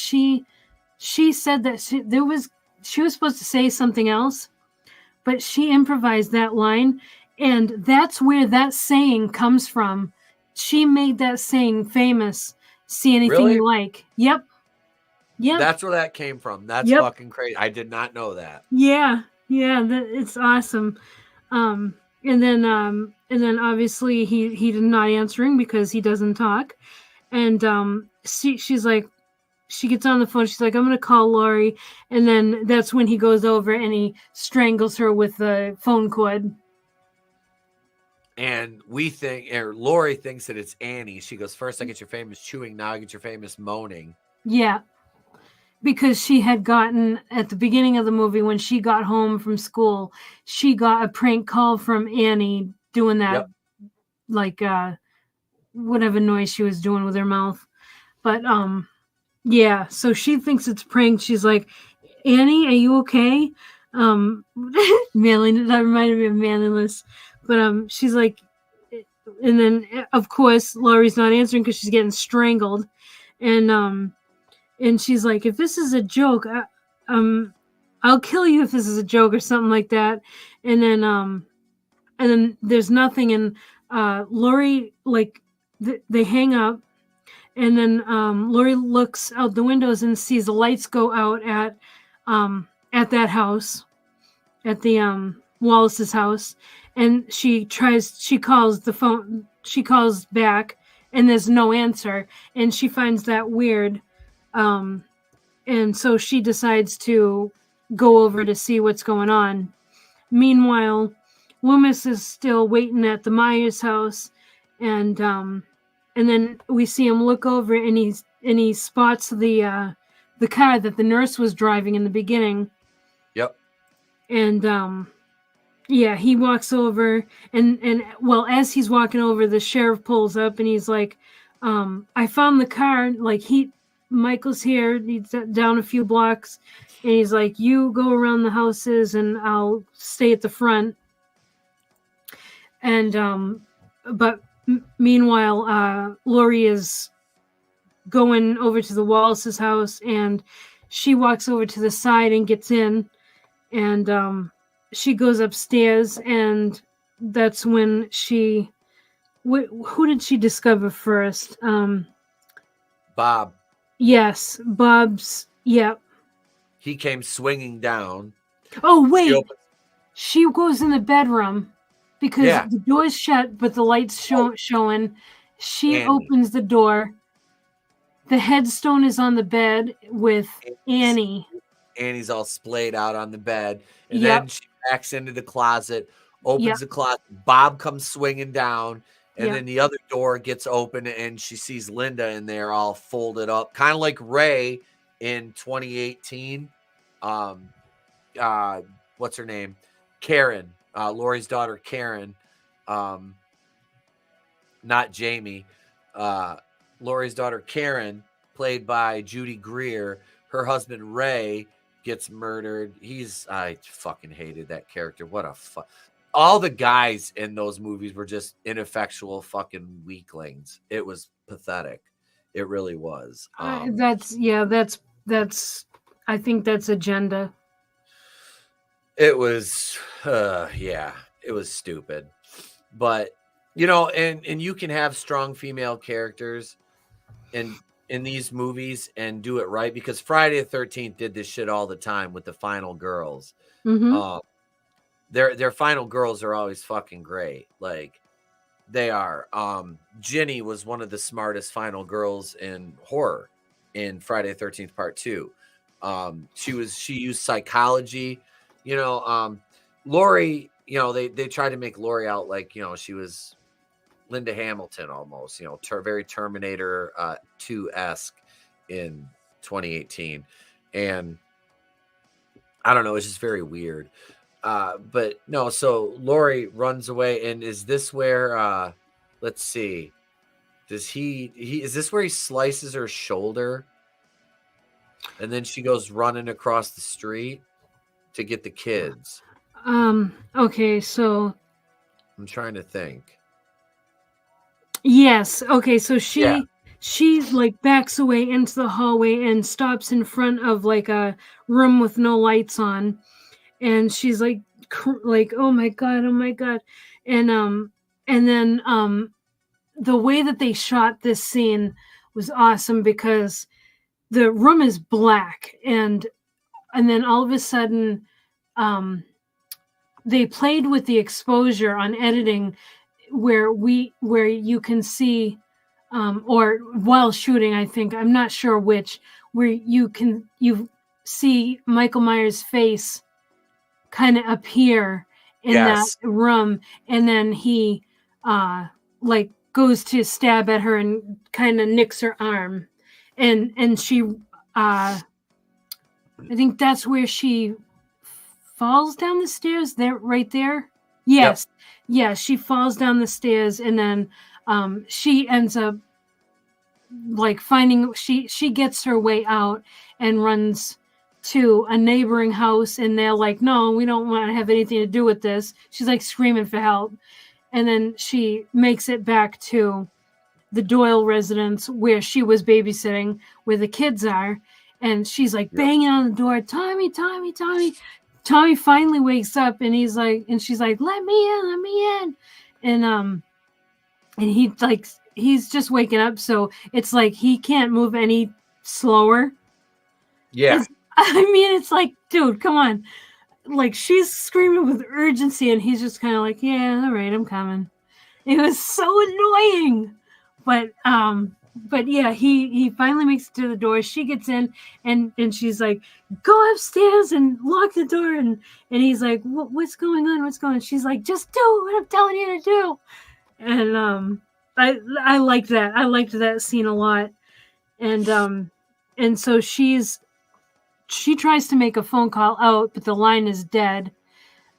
So she's just kind of like hunkering down by the couch, and she's like fiddling with the knitting needles because she brought her knitting stuff over with her to babysit. Yep. And she's fiddling with her knitting needles, and right before that, she notices that the window is open. So she's like, oh my God, he could be in here. And so she sits by the couch, and then we see Michael with like behind the couch, lean over to stab her. He misses her, but she gets up and stabs him in the neck with the knitting needle. Yeah. And then what happens right after that? He falls down. He drops the knife.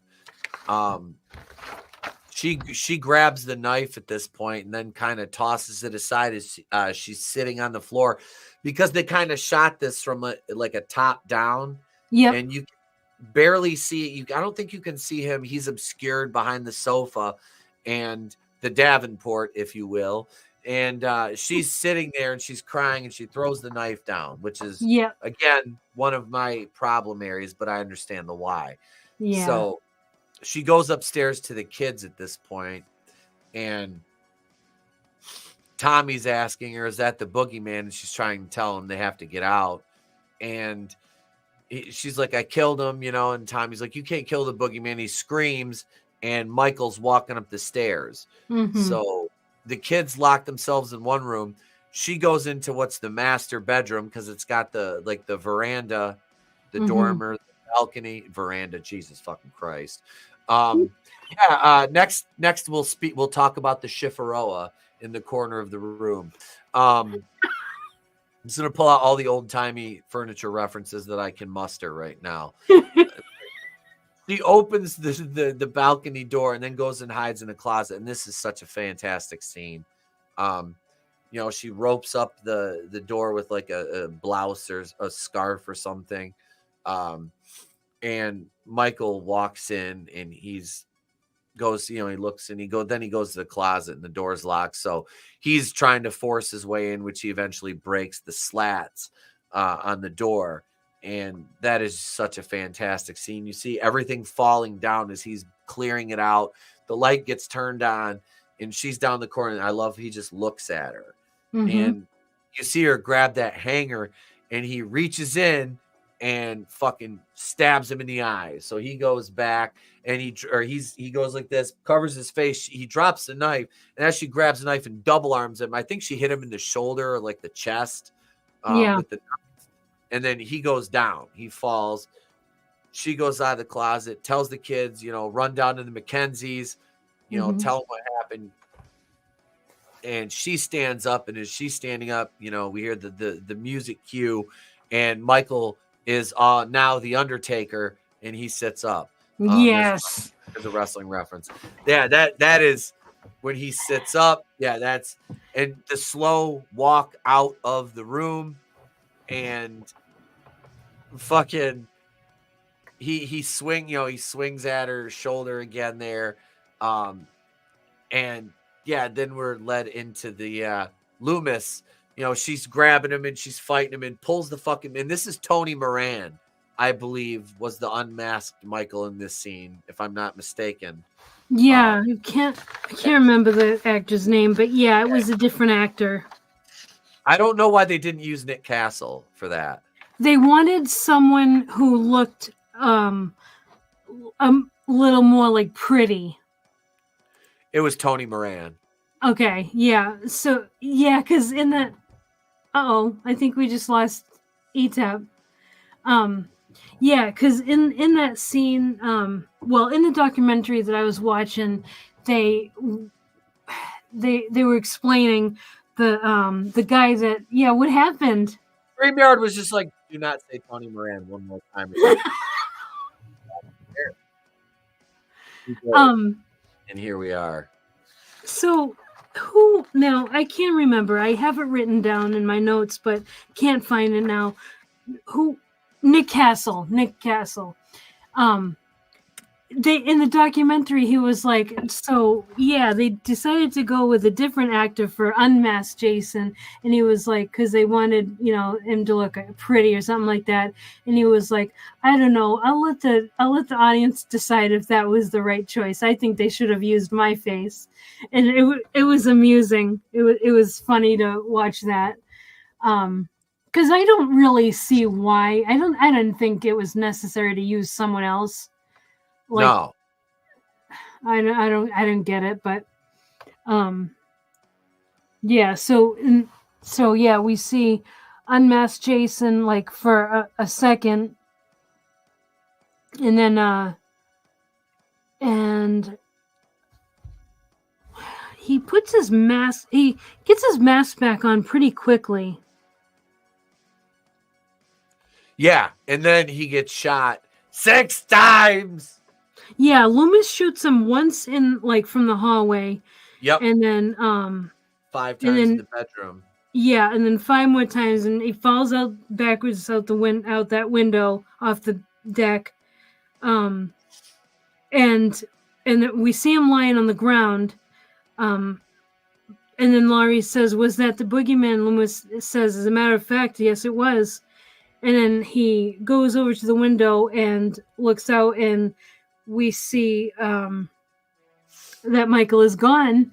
And the cool thing on how they ended the movie was that we hear Michael breathing.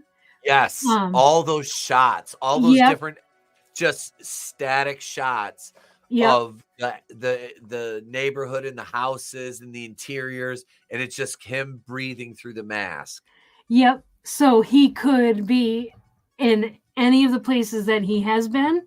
He could be in any place that he hasn't been yet. We have no idea. They purposely left it ambiguous. And a lot of people thought at the time that they left it that way for a sequel, and that's actually not the case.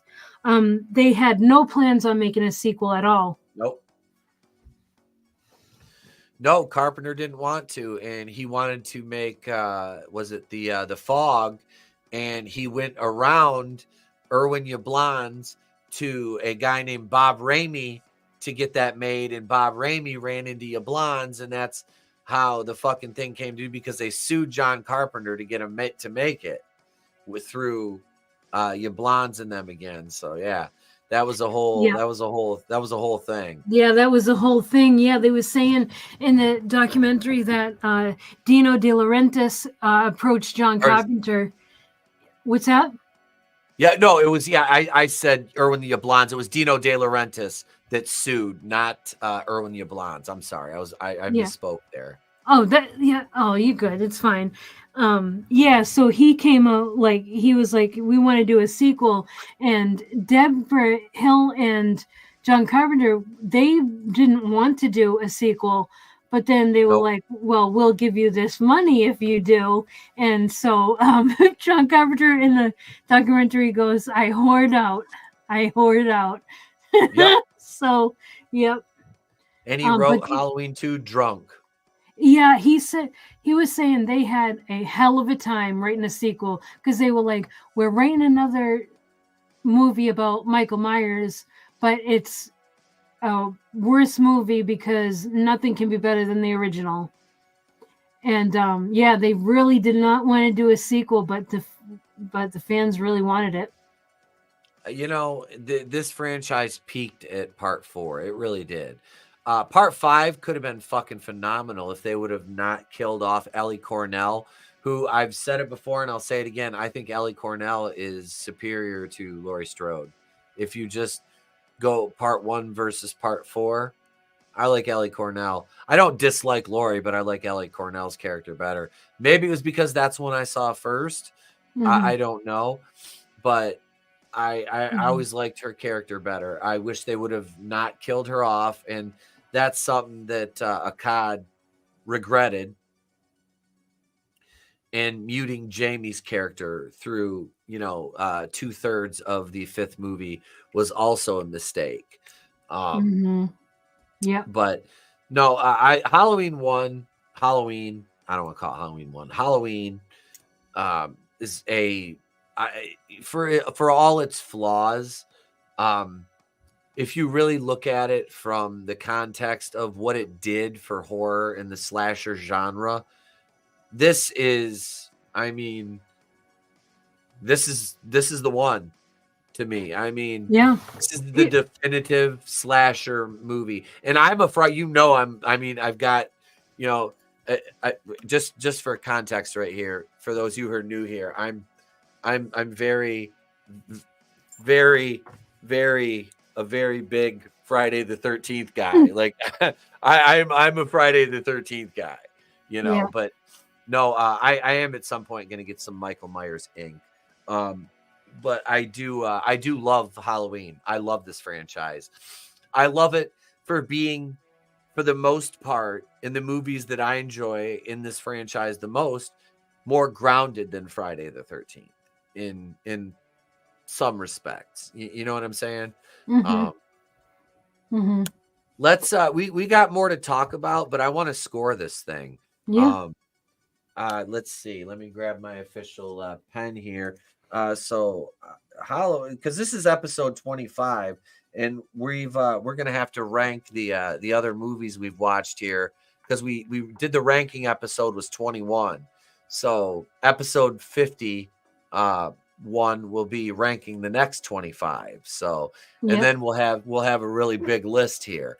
But so Trina, what do you give this film? It gets a 5 from me. Wait, 1 through 5, right? Yep, 5 out of 5. Okay, I always forget that. Yep. I'm right there. I'm a 5 out of 5 on this one. Nice. I can't think of a better movie than this one to introduce somebody to this genre.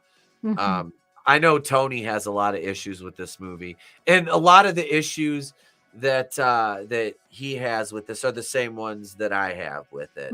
Laurie dropping the knife and things of the like. But I mean, these things happen because the plot needs them to happen. Travis. Go ahead. Sorry. Go ahead. Right. You go ahead, then I'll get to the comment. Okay, I was just gonna say, yeah, about like the knife drop and the fumbling and stuff, like that. I'm actually glad that that happened, even though it was annoying to watch, because it set up a lot of horror tropes. Like Yeah. now you expect that kind of stuff in horror movies. Like, okay, what stupid move is this character gonna do? Like, and that's a fun part about horror. And I don't Yeah. think it I don't think without Laurie making mistakes, we would have had that. No, she needed to make mistakes. Mm-hmm. It had to happen. Yeah, you can see it now. Like I said, and I'm watching the movie now, not to just watch the movie, but to look at things, subtext, little things about, environment, you know, movements, certain shots and stuff like that. I'm really like getting into like the weeds on it. And I still love this movie. Mm-hmm. If I like today, I was pausing and rewinding a lot, just to hear certain deliveries and things like that. I'm not a cinema snob, you know that, but to me, it's everything like that is what makes the movie so great. Yep. It's the little things, the small details. That's what I really love about Halloween. I mean, dude, John Carpenter was really the only thing that people knew him for was Assault on Precinct was it 13. 13? Yep.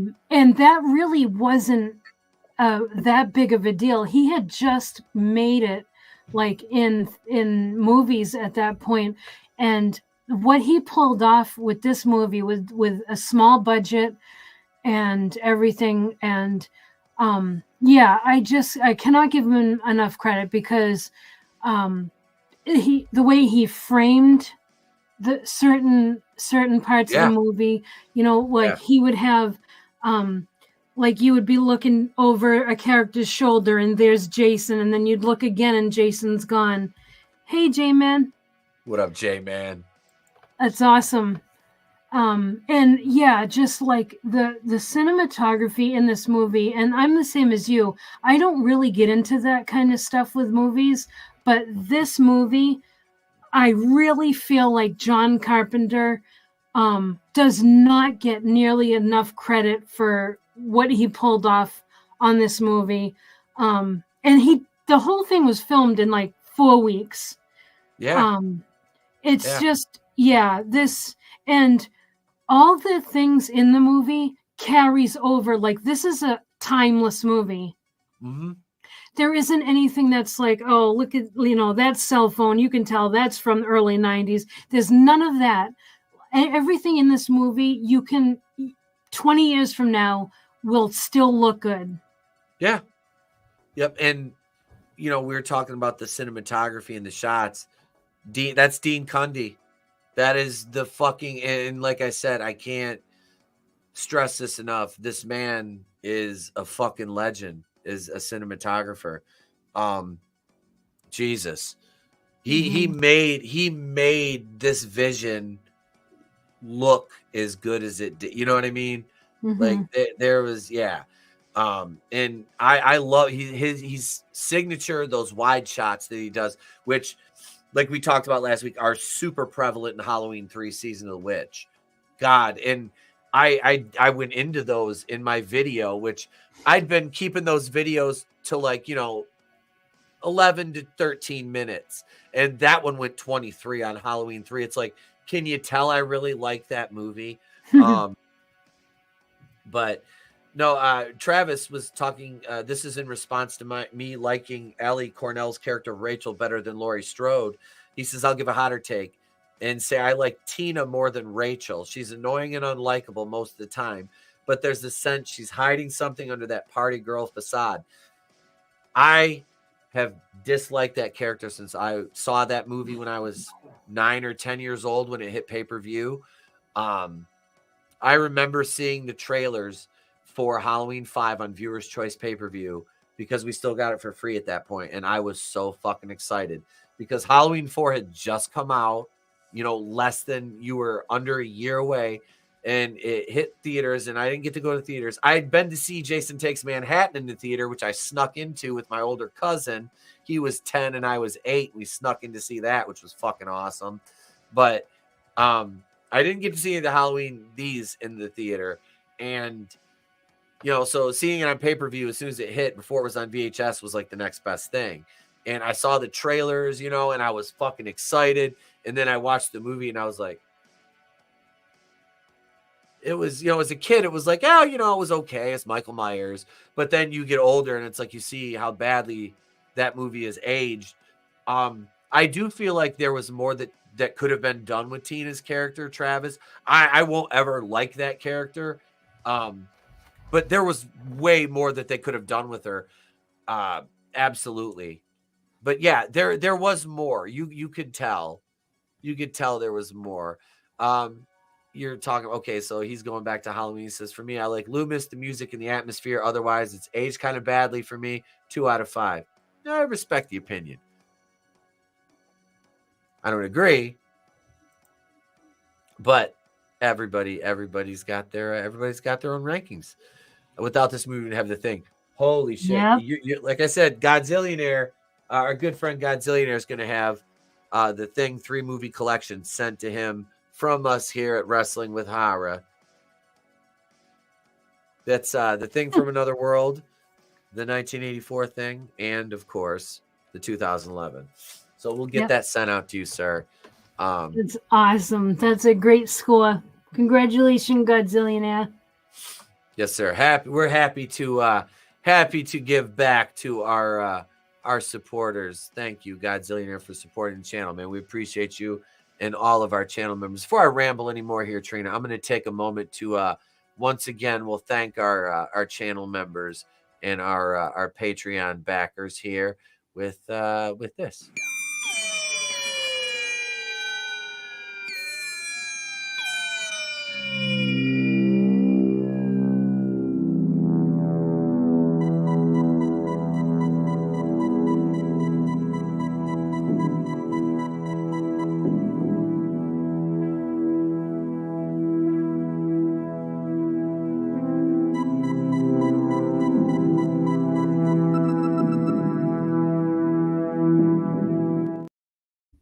Oh, we're not done, gang. We're not done yet. We're not done. No. We had a couple. There's more comments to get to here. And CB actually had a question. He asked well, I don't know if CB is a male or a female. So I will just say CB had asked a question. But I want to get back to that because I did star this. But I want to get to Travis Mitchell's comment manliness here in a minute too. People say Halloween 3 doesn't feel like a Halloween film because there's no Michael, but it has the visual style and music of the film. It's a Halloween movie film that doesn't need Michael to be one. Yes, that is one of the darkest fucking horror movies. That is a darker version of The Empire Strikes Back. You know what I mean? Like the bad guys win in that. You know what I mean? Yeah, that is a very dark movie, and it's fucking awesome. Like I said, that's why okay, so the script I wrote for that video, and somebody, and I addressed this in the beginning, somebody in my Halloween 2 review said I was AI, and I was just using AI to read an AI-generated script. And it's like, no, I wrote it by hand, and I'm not AI, I'm real, and I'm spectacular. Like Terry Hatcher's tits in Seinfeld when she was dating Jerry. But no, the Halloween 2, yeah, I love that one. The Halloween 3, I did. I that was like a 20 paragraph script that I wrote for that video. You know, that's a fucking I do love that movie. So but CB had a says Peacock's doing a TV version of Halloween, I heard. Is it Peacock that's doing that one? Because Miramax got the rights. They got the TV rights. But I did you hear anything about that, Trina? No, Because, I don't. I have no knowledge on that. okay, all right, so Miramax got the TV rights.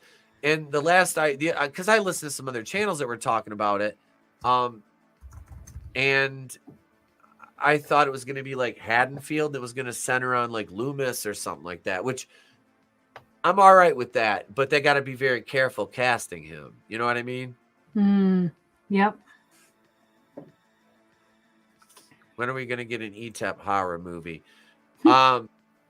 Dude, I've got like 2 right now. I got a Friday the 13th film that I'm going to rework into just a slasher, and I think we should shoot it as such. The problem is I got to find a barn to light on fire. No problem. We'll build one in my backyard. We had that audience participation movie, Happy Family. That I use that in some of the credits as that's my production company now, a Happy Family Productions. Yes. That is we'll that movie was that we do a grok generated we did one the other night too. For Night of the Creeps. We did a sequel to Night of the Creeps. We had grok generate a sequel, and it was fucking awesome. But yeah, that Happy Family one was that was creepy. Like that is actually, I've got that saved. Light the Barn from Halloween 5 on fire, along with the movie itself, because man, that movie's trash. Yeah. Yeah. But the show, I'm interested. I'm more excited for the Crystal Lake series, which was supposed to be out already, but they're starting shooting in Australia next year on that in January, I think it is, with the new showrunner, Brad Caleb Kane. So it's supposed to be released, what is it? Halloween next year on Peacock. Oh. And I'm sad. Friday the 13th series coming out on Halloween. That's a little. I'm fucking excited. I mean, I was stoked. Like you know how devastating it was when they said it was canceled. And like I said, I can say this because I did this video in November, and I swear to Jesus, there might have been some like other channels that cover, but I didn't really see many channels covering the story when Brian Fuller left the fucking show, or when the allegations came out at the end of October, the beginning of November of 2023. I did a video on this, and I'm like, it stemmed from the allegations from Sam Weinman on the set of that AMC series Queer for Fear, and it was all this fucking, this shit that he did, this degenerate shit, like leaving tissues on the desk to insinuate he was masturbating in an office he shared with this guy, and like gripping him up, and so when he left the show, I'm like, that's what it was, like, because they weren't saying why he left the show. It's just, oh, I left.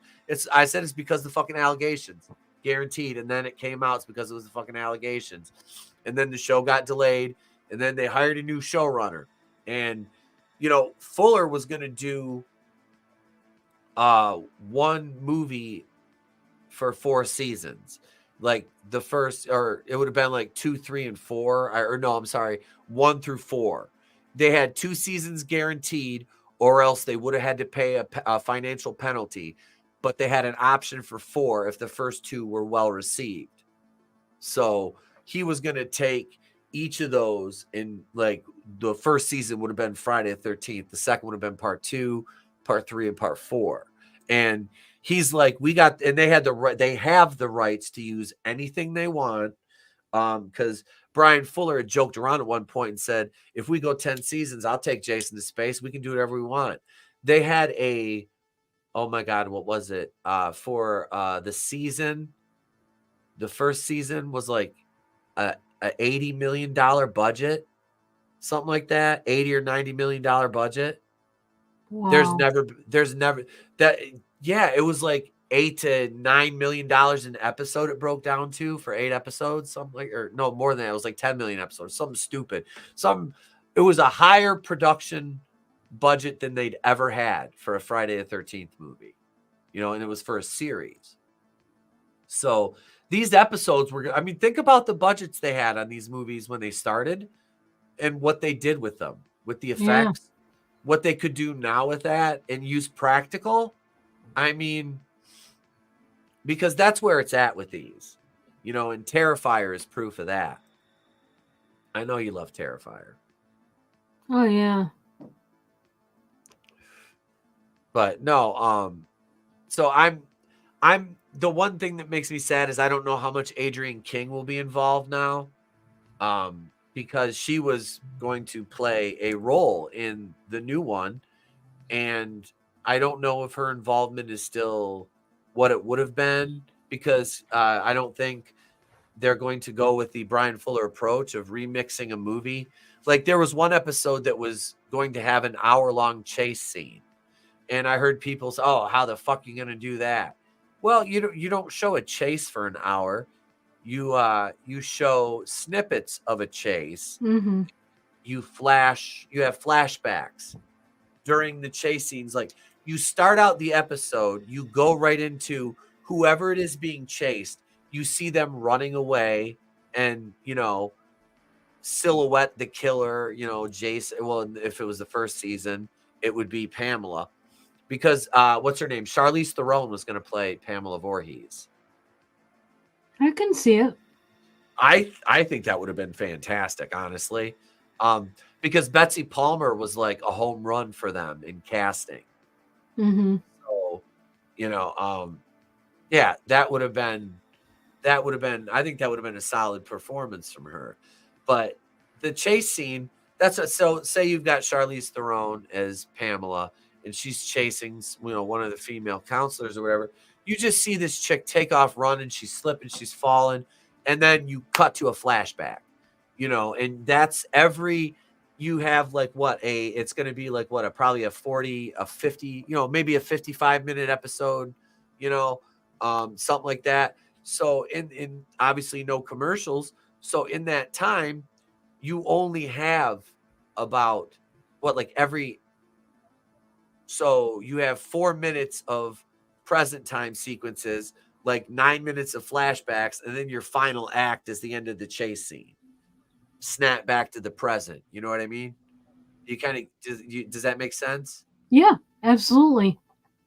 So it's all set up in bringing us to where we are now. Mm-hmm. Yeah, that's pretty. That I think that would have been a fucking cool concept I thought it was a cool concept. I just don't want them to take Friday the 13th and do elevated horror with it.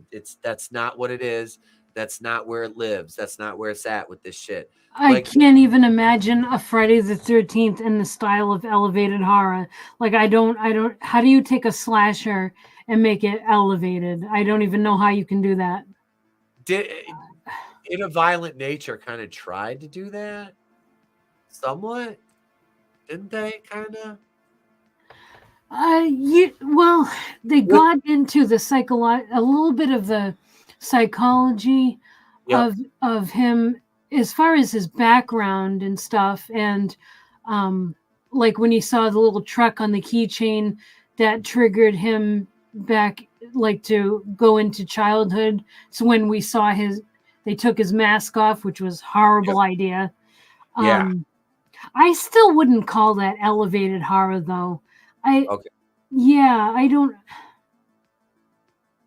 But I mean, no, they don't. Like they could get into a little bit of the psychology of Jason, like but we already know that we already know like where he's coming from, what made him start killing, and all that stuff. And I mean, I guess we could get into a little bit of the psychology of his mother, but I don't think it's necessary. I mean, yeah, like it's kind of the trap they fall into with superhero movies, like with Superman. They do an origin story, like they always explain his origins, and I don't really think that that's necessary every time. No, it's not, especially with such an established character. Mm-hmm. But no, that's the thing, is there's a lot of directions you can take, and they were going to do a present day with the fuller version, Mm-hmm. which I don't like. I don't like that. Yeah. I've on record with that, and that's like the Friday the 13th movie I'm writing is set in the early 80s. It's like 84, 85, around there. I don't want that movie to extend past 1989. That franchise needs to live there. Yeah. If you're gonna play fast and loose with the continuity and the timeline, then why take it out of its comfort zone? If it works, you know. But that's just me. Yeah, it's not going to be right if it's current day, because like that reminds me of the last three movies of Halloween. It's set in present day, and it just doesn't. The atmosphere isn't right. No, it just isn't. No. It doesn't feel right having him in present day.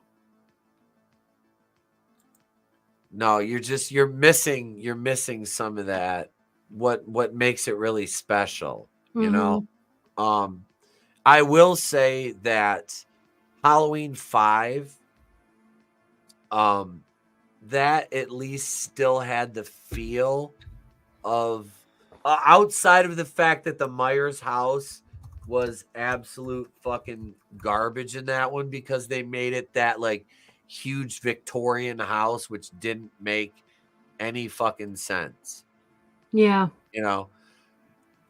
But the director wanted the house to be more cinematic, which kind of ruins the fucking allure of it in the first place, the mystique, Yeah. It worked for the fight sequences and the kills, but it wasn't right using that house. It didn't work. Wait, let's see, wait, I think it's here, isn't it? Yeah, right here. That doesn't work for me, brother. It didn't work for me. But yeah, that was Halloween, and that was some Halloween franchise and some Friday the 13th franchise talk. Which, Trina, you got plans for Halloween? No big plans. Just handing out candy for the kids. That's about it.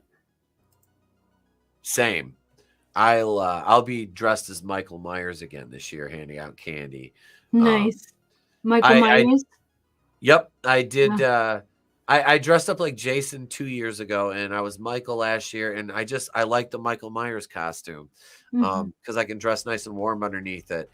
But yeah, I got I put my Delta, the Delta 88 is in storage for the winter now, so my garage is free. So I'm going to utilize my garage, and I got a new nice little Bluetooth speaker, which I'll be playing the Halloween theme song on loop as I sit there and act like a scarecrow in my garage to scare the shit out of kids when they come up to get candy. That's awesome. Last year I opened the door with my big ass plastic kitchen knife, and I was scaring some of the little rugrats. It was fun. But yeah, we had the Halloween party last weekend, so that was that was fun. We had about 20 some people show up, which was we had a good time. I'll show you Godzillionaire. I want to know what Trey's going as. Let me I can show you that real quick. Let me go over here to Instagram because I have some pictures of us from the Detroit Zoo. We go to that every year. It's called the Zoo Boo. And I didn't go in costume last year, and I did this year. And I probably won't do that again because it was almost 80 degrees, and wearing a a pair of coveralls and that mask with eye black on in 80-degree heat was a bit messy. So did you have like from the sweat? Did you have like black tears down your face? Yeah, I took it off, and I swear to God, I was like, "Oh Jesus Christ, I'm in Detroit. I'm even think I'm in blackface." Why is Instagram not loading? Hang on a second. I'll just DM you the picture and then I'll pull it up. There's another fun fact about this movie I forgot. This movie is the first movie to not only be titled Halloween, but to even have Halloween in the title. Yes, Yeah. they were shocked when at the time of release because they were shocked that nobody had used that before. Yep. Let's see here. I'm getting a screenshot of this. Yeah, they were originally going to call it the Babysitter Murders. Halloween is so much better. Oh my God, yeah. Yeah, the Babysitter Murders wouldn't have worked. But it's funny now, like I said, watching this, you can see that, you know, he's stalking these two babysitters. It just, yeah, I love Halloween. God damn, the movie's great. Yeah, that's just fucking fantastic. Did you see also your tracking number I sent you earlier for your goodie box? I did. Thank you. All right. Yeah. Thank you, Sean Etep. I got to show that stuff off before we go.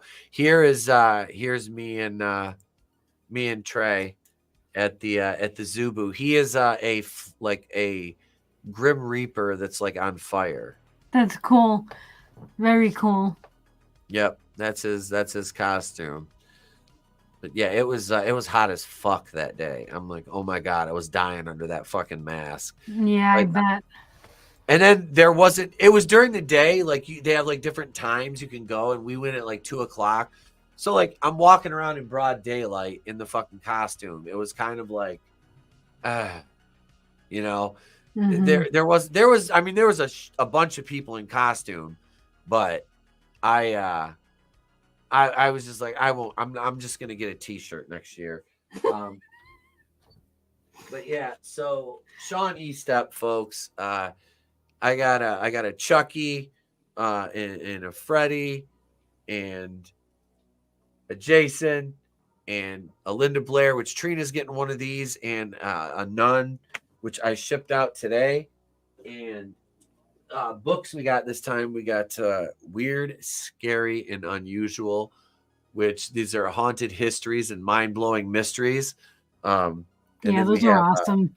Yeah, I have a bunch. I have some Michigan specific ones, and there's some haunted sites in Michigan that I want to visit. And there's one very close to my house. Cool. Yeah, so we have this. This is the adult coloring books, which these are fucking fantastic, man. Yeah, those are so well done. Yep, and then Trina will be getting copies of those, and she's not getting the wrestling books though. No, we got this one. And this, I'm really looking forward to reading this about Glenn Jacobs, Mayor Kane. This man is based as fuck, and I respect the hell out of him for that. Yeah. So that was from our great friend, Sean Etep. So thank you, Sean Etep. Thank you, Sean. Yeah, apparently that box was in my P.O. box waiting for me at the post office for like a week. He emailed me because I just hadn't been down there to check it. And I'm like, okay, I'm just going to go every Friday, guys. I'll check the P.O. box every Friday from now on. That's Friday's P.O. box day. And then I will present on Tuesdays if we have horror merch that comes in like that stuff. And Sean's practically provided me with a new wing to the Wakuian library with the book collection he sent me, which is fucking amazing. Dude, we appreciate the hell out of you. If you guys want to send us stuff to the P.O. box, if you're so inclined, here is the address.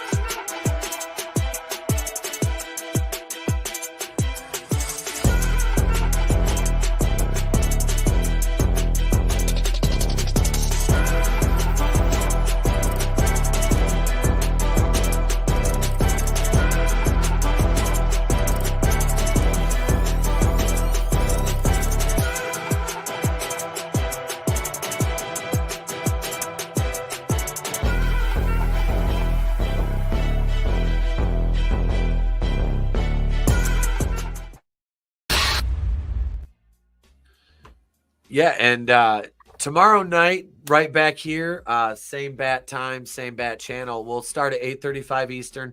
It's our last horror night in October here on the channel. And we will you get the we're also doing the These People Are Fucking Disgusting cast. If you're a channel member, you get that. We didn't get to do it last week. It's back this week. The Horseman will be on hand for that. We come on in if you're a channel member, shoot the shit with us, and hang out for an hour. And then we have movie night tomorrow night, 8:35. Not sure what we're watching yet. I'll announce that on the community tab. So subscribe to the channel. We're up to 2,040 subscribers, Trina. We hit 2,000 and then just went bang. Kept going. Awesome. Yeah, guys, if you're fans of the Halloween franchise, I've got a whole Halloween franchise playlist. I think there's 19 or 20 videos in it right now.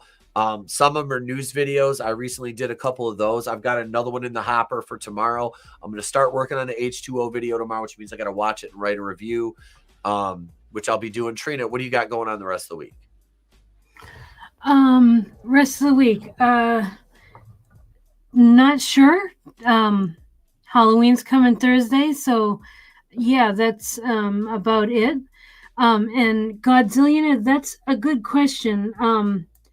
What are we gonna do about Tuesday? What is Tuesday? Election day. Oh shit. I'll be free. I'm going to go do my civic duty and vote. Me and the wife go together. So we'll go vote. And then I mean, if you don't want to do the horror stream next week, we can take a week off and we'll probably record something for Patreon.